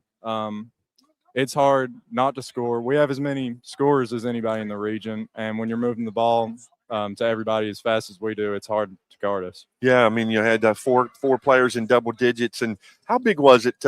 He would have been probably the next guy in line. Riley Fuson, how big was it getting him back and getting him healthy on your team? It's huge. We lost Jace Matters for this year, and that hurt us definitely because we needed his size. But Riley stepped up in a big way. Shamal Allen stepped up in a big way, and they've helped us replace him for this year. Yeah, well, I'm proud of you, buddy. You just kept hitting those shots. I was over here. I was rooting for you. Love Coach Levy. Love Pineville. They had a great season. Nothing to hang their head about. But you live. You make it to Super Saturday. And for Coach Gearhart, protect your hands, protect your knees because tennis season's coming up. That's right. But get out there and give it all you got, buddy. Thank you. Proud of you. He's the game MVP, Mr. Garrett Sharp from Whitley County. Whitley County wins big here on the L4 Security 13th Region Media Network. And Garrett, I want to give you one more accolade here, talking about your ACT. I know you get tired of people talking about that all the time, but Steve Black, he made a 40 on his ACT, which you say that's not possible. He had to take it twice. Oh, gosh. So he made 2 20s. That's so, not like, bad. I'm not even going to tell you what I made on my ACT, but the perfect score there. Where are you going to go to college? You got that worked out yet? What are you going to do? Let everybody know what's going to happen to you. University of the Cumberlands for pre-pharmacy. Oh, really? Well, man, that'll be maybe Sierra Swords can give you a job when you get done with everything, Maybe. right? Yeah. All right, man. We'll let you go, buddy. Have a good night. You too. All right. MVP Garrett Sharp, perfect score 36 on his ACT, which is amazing. Coach Levy, love you guys at Pineville. You played your heart out and just came up against a very hot Whitley County team tonight.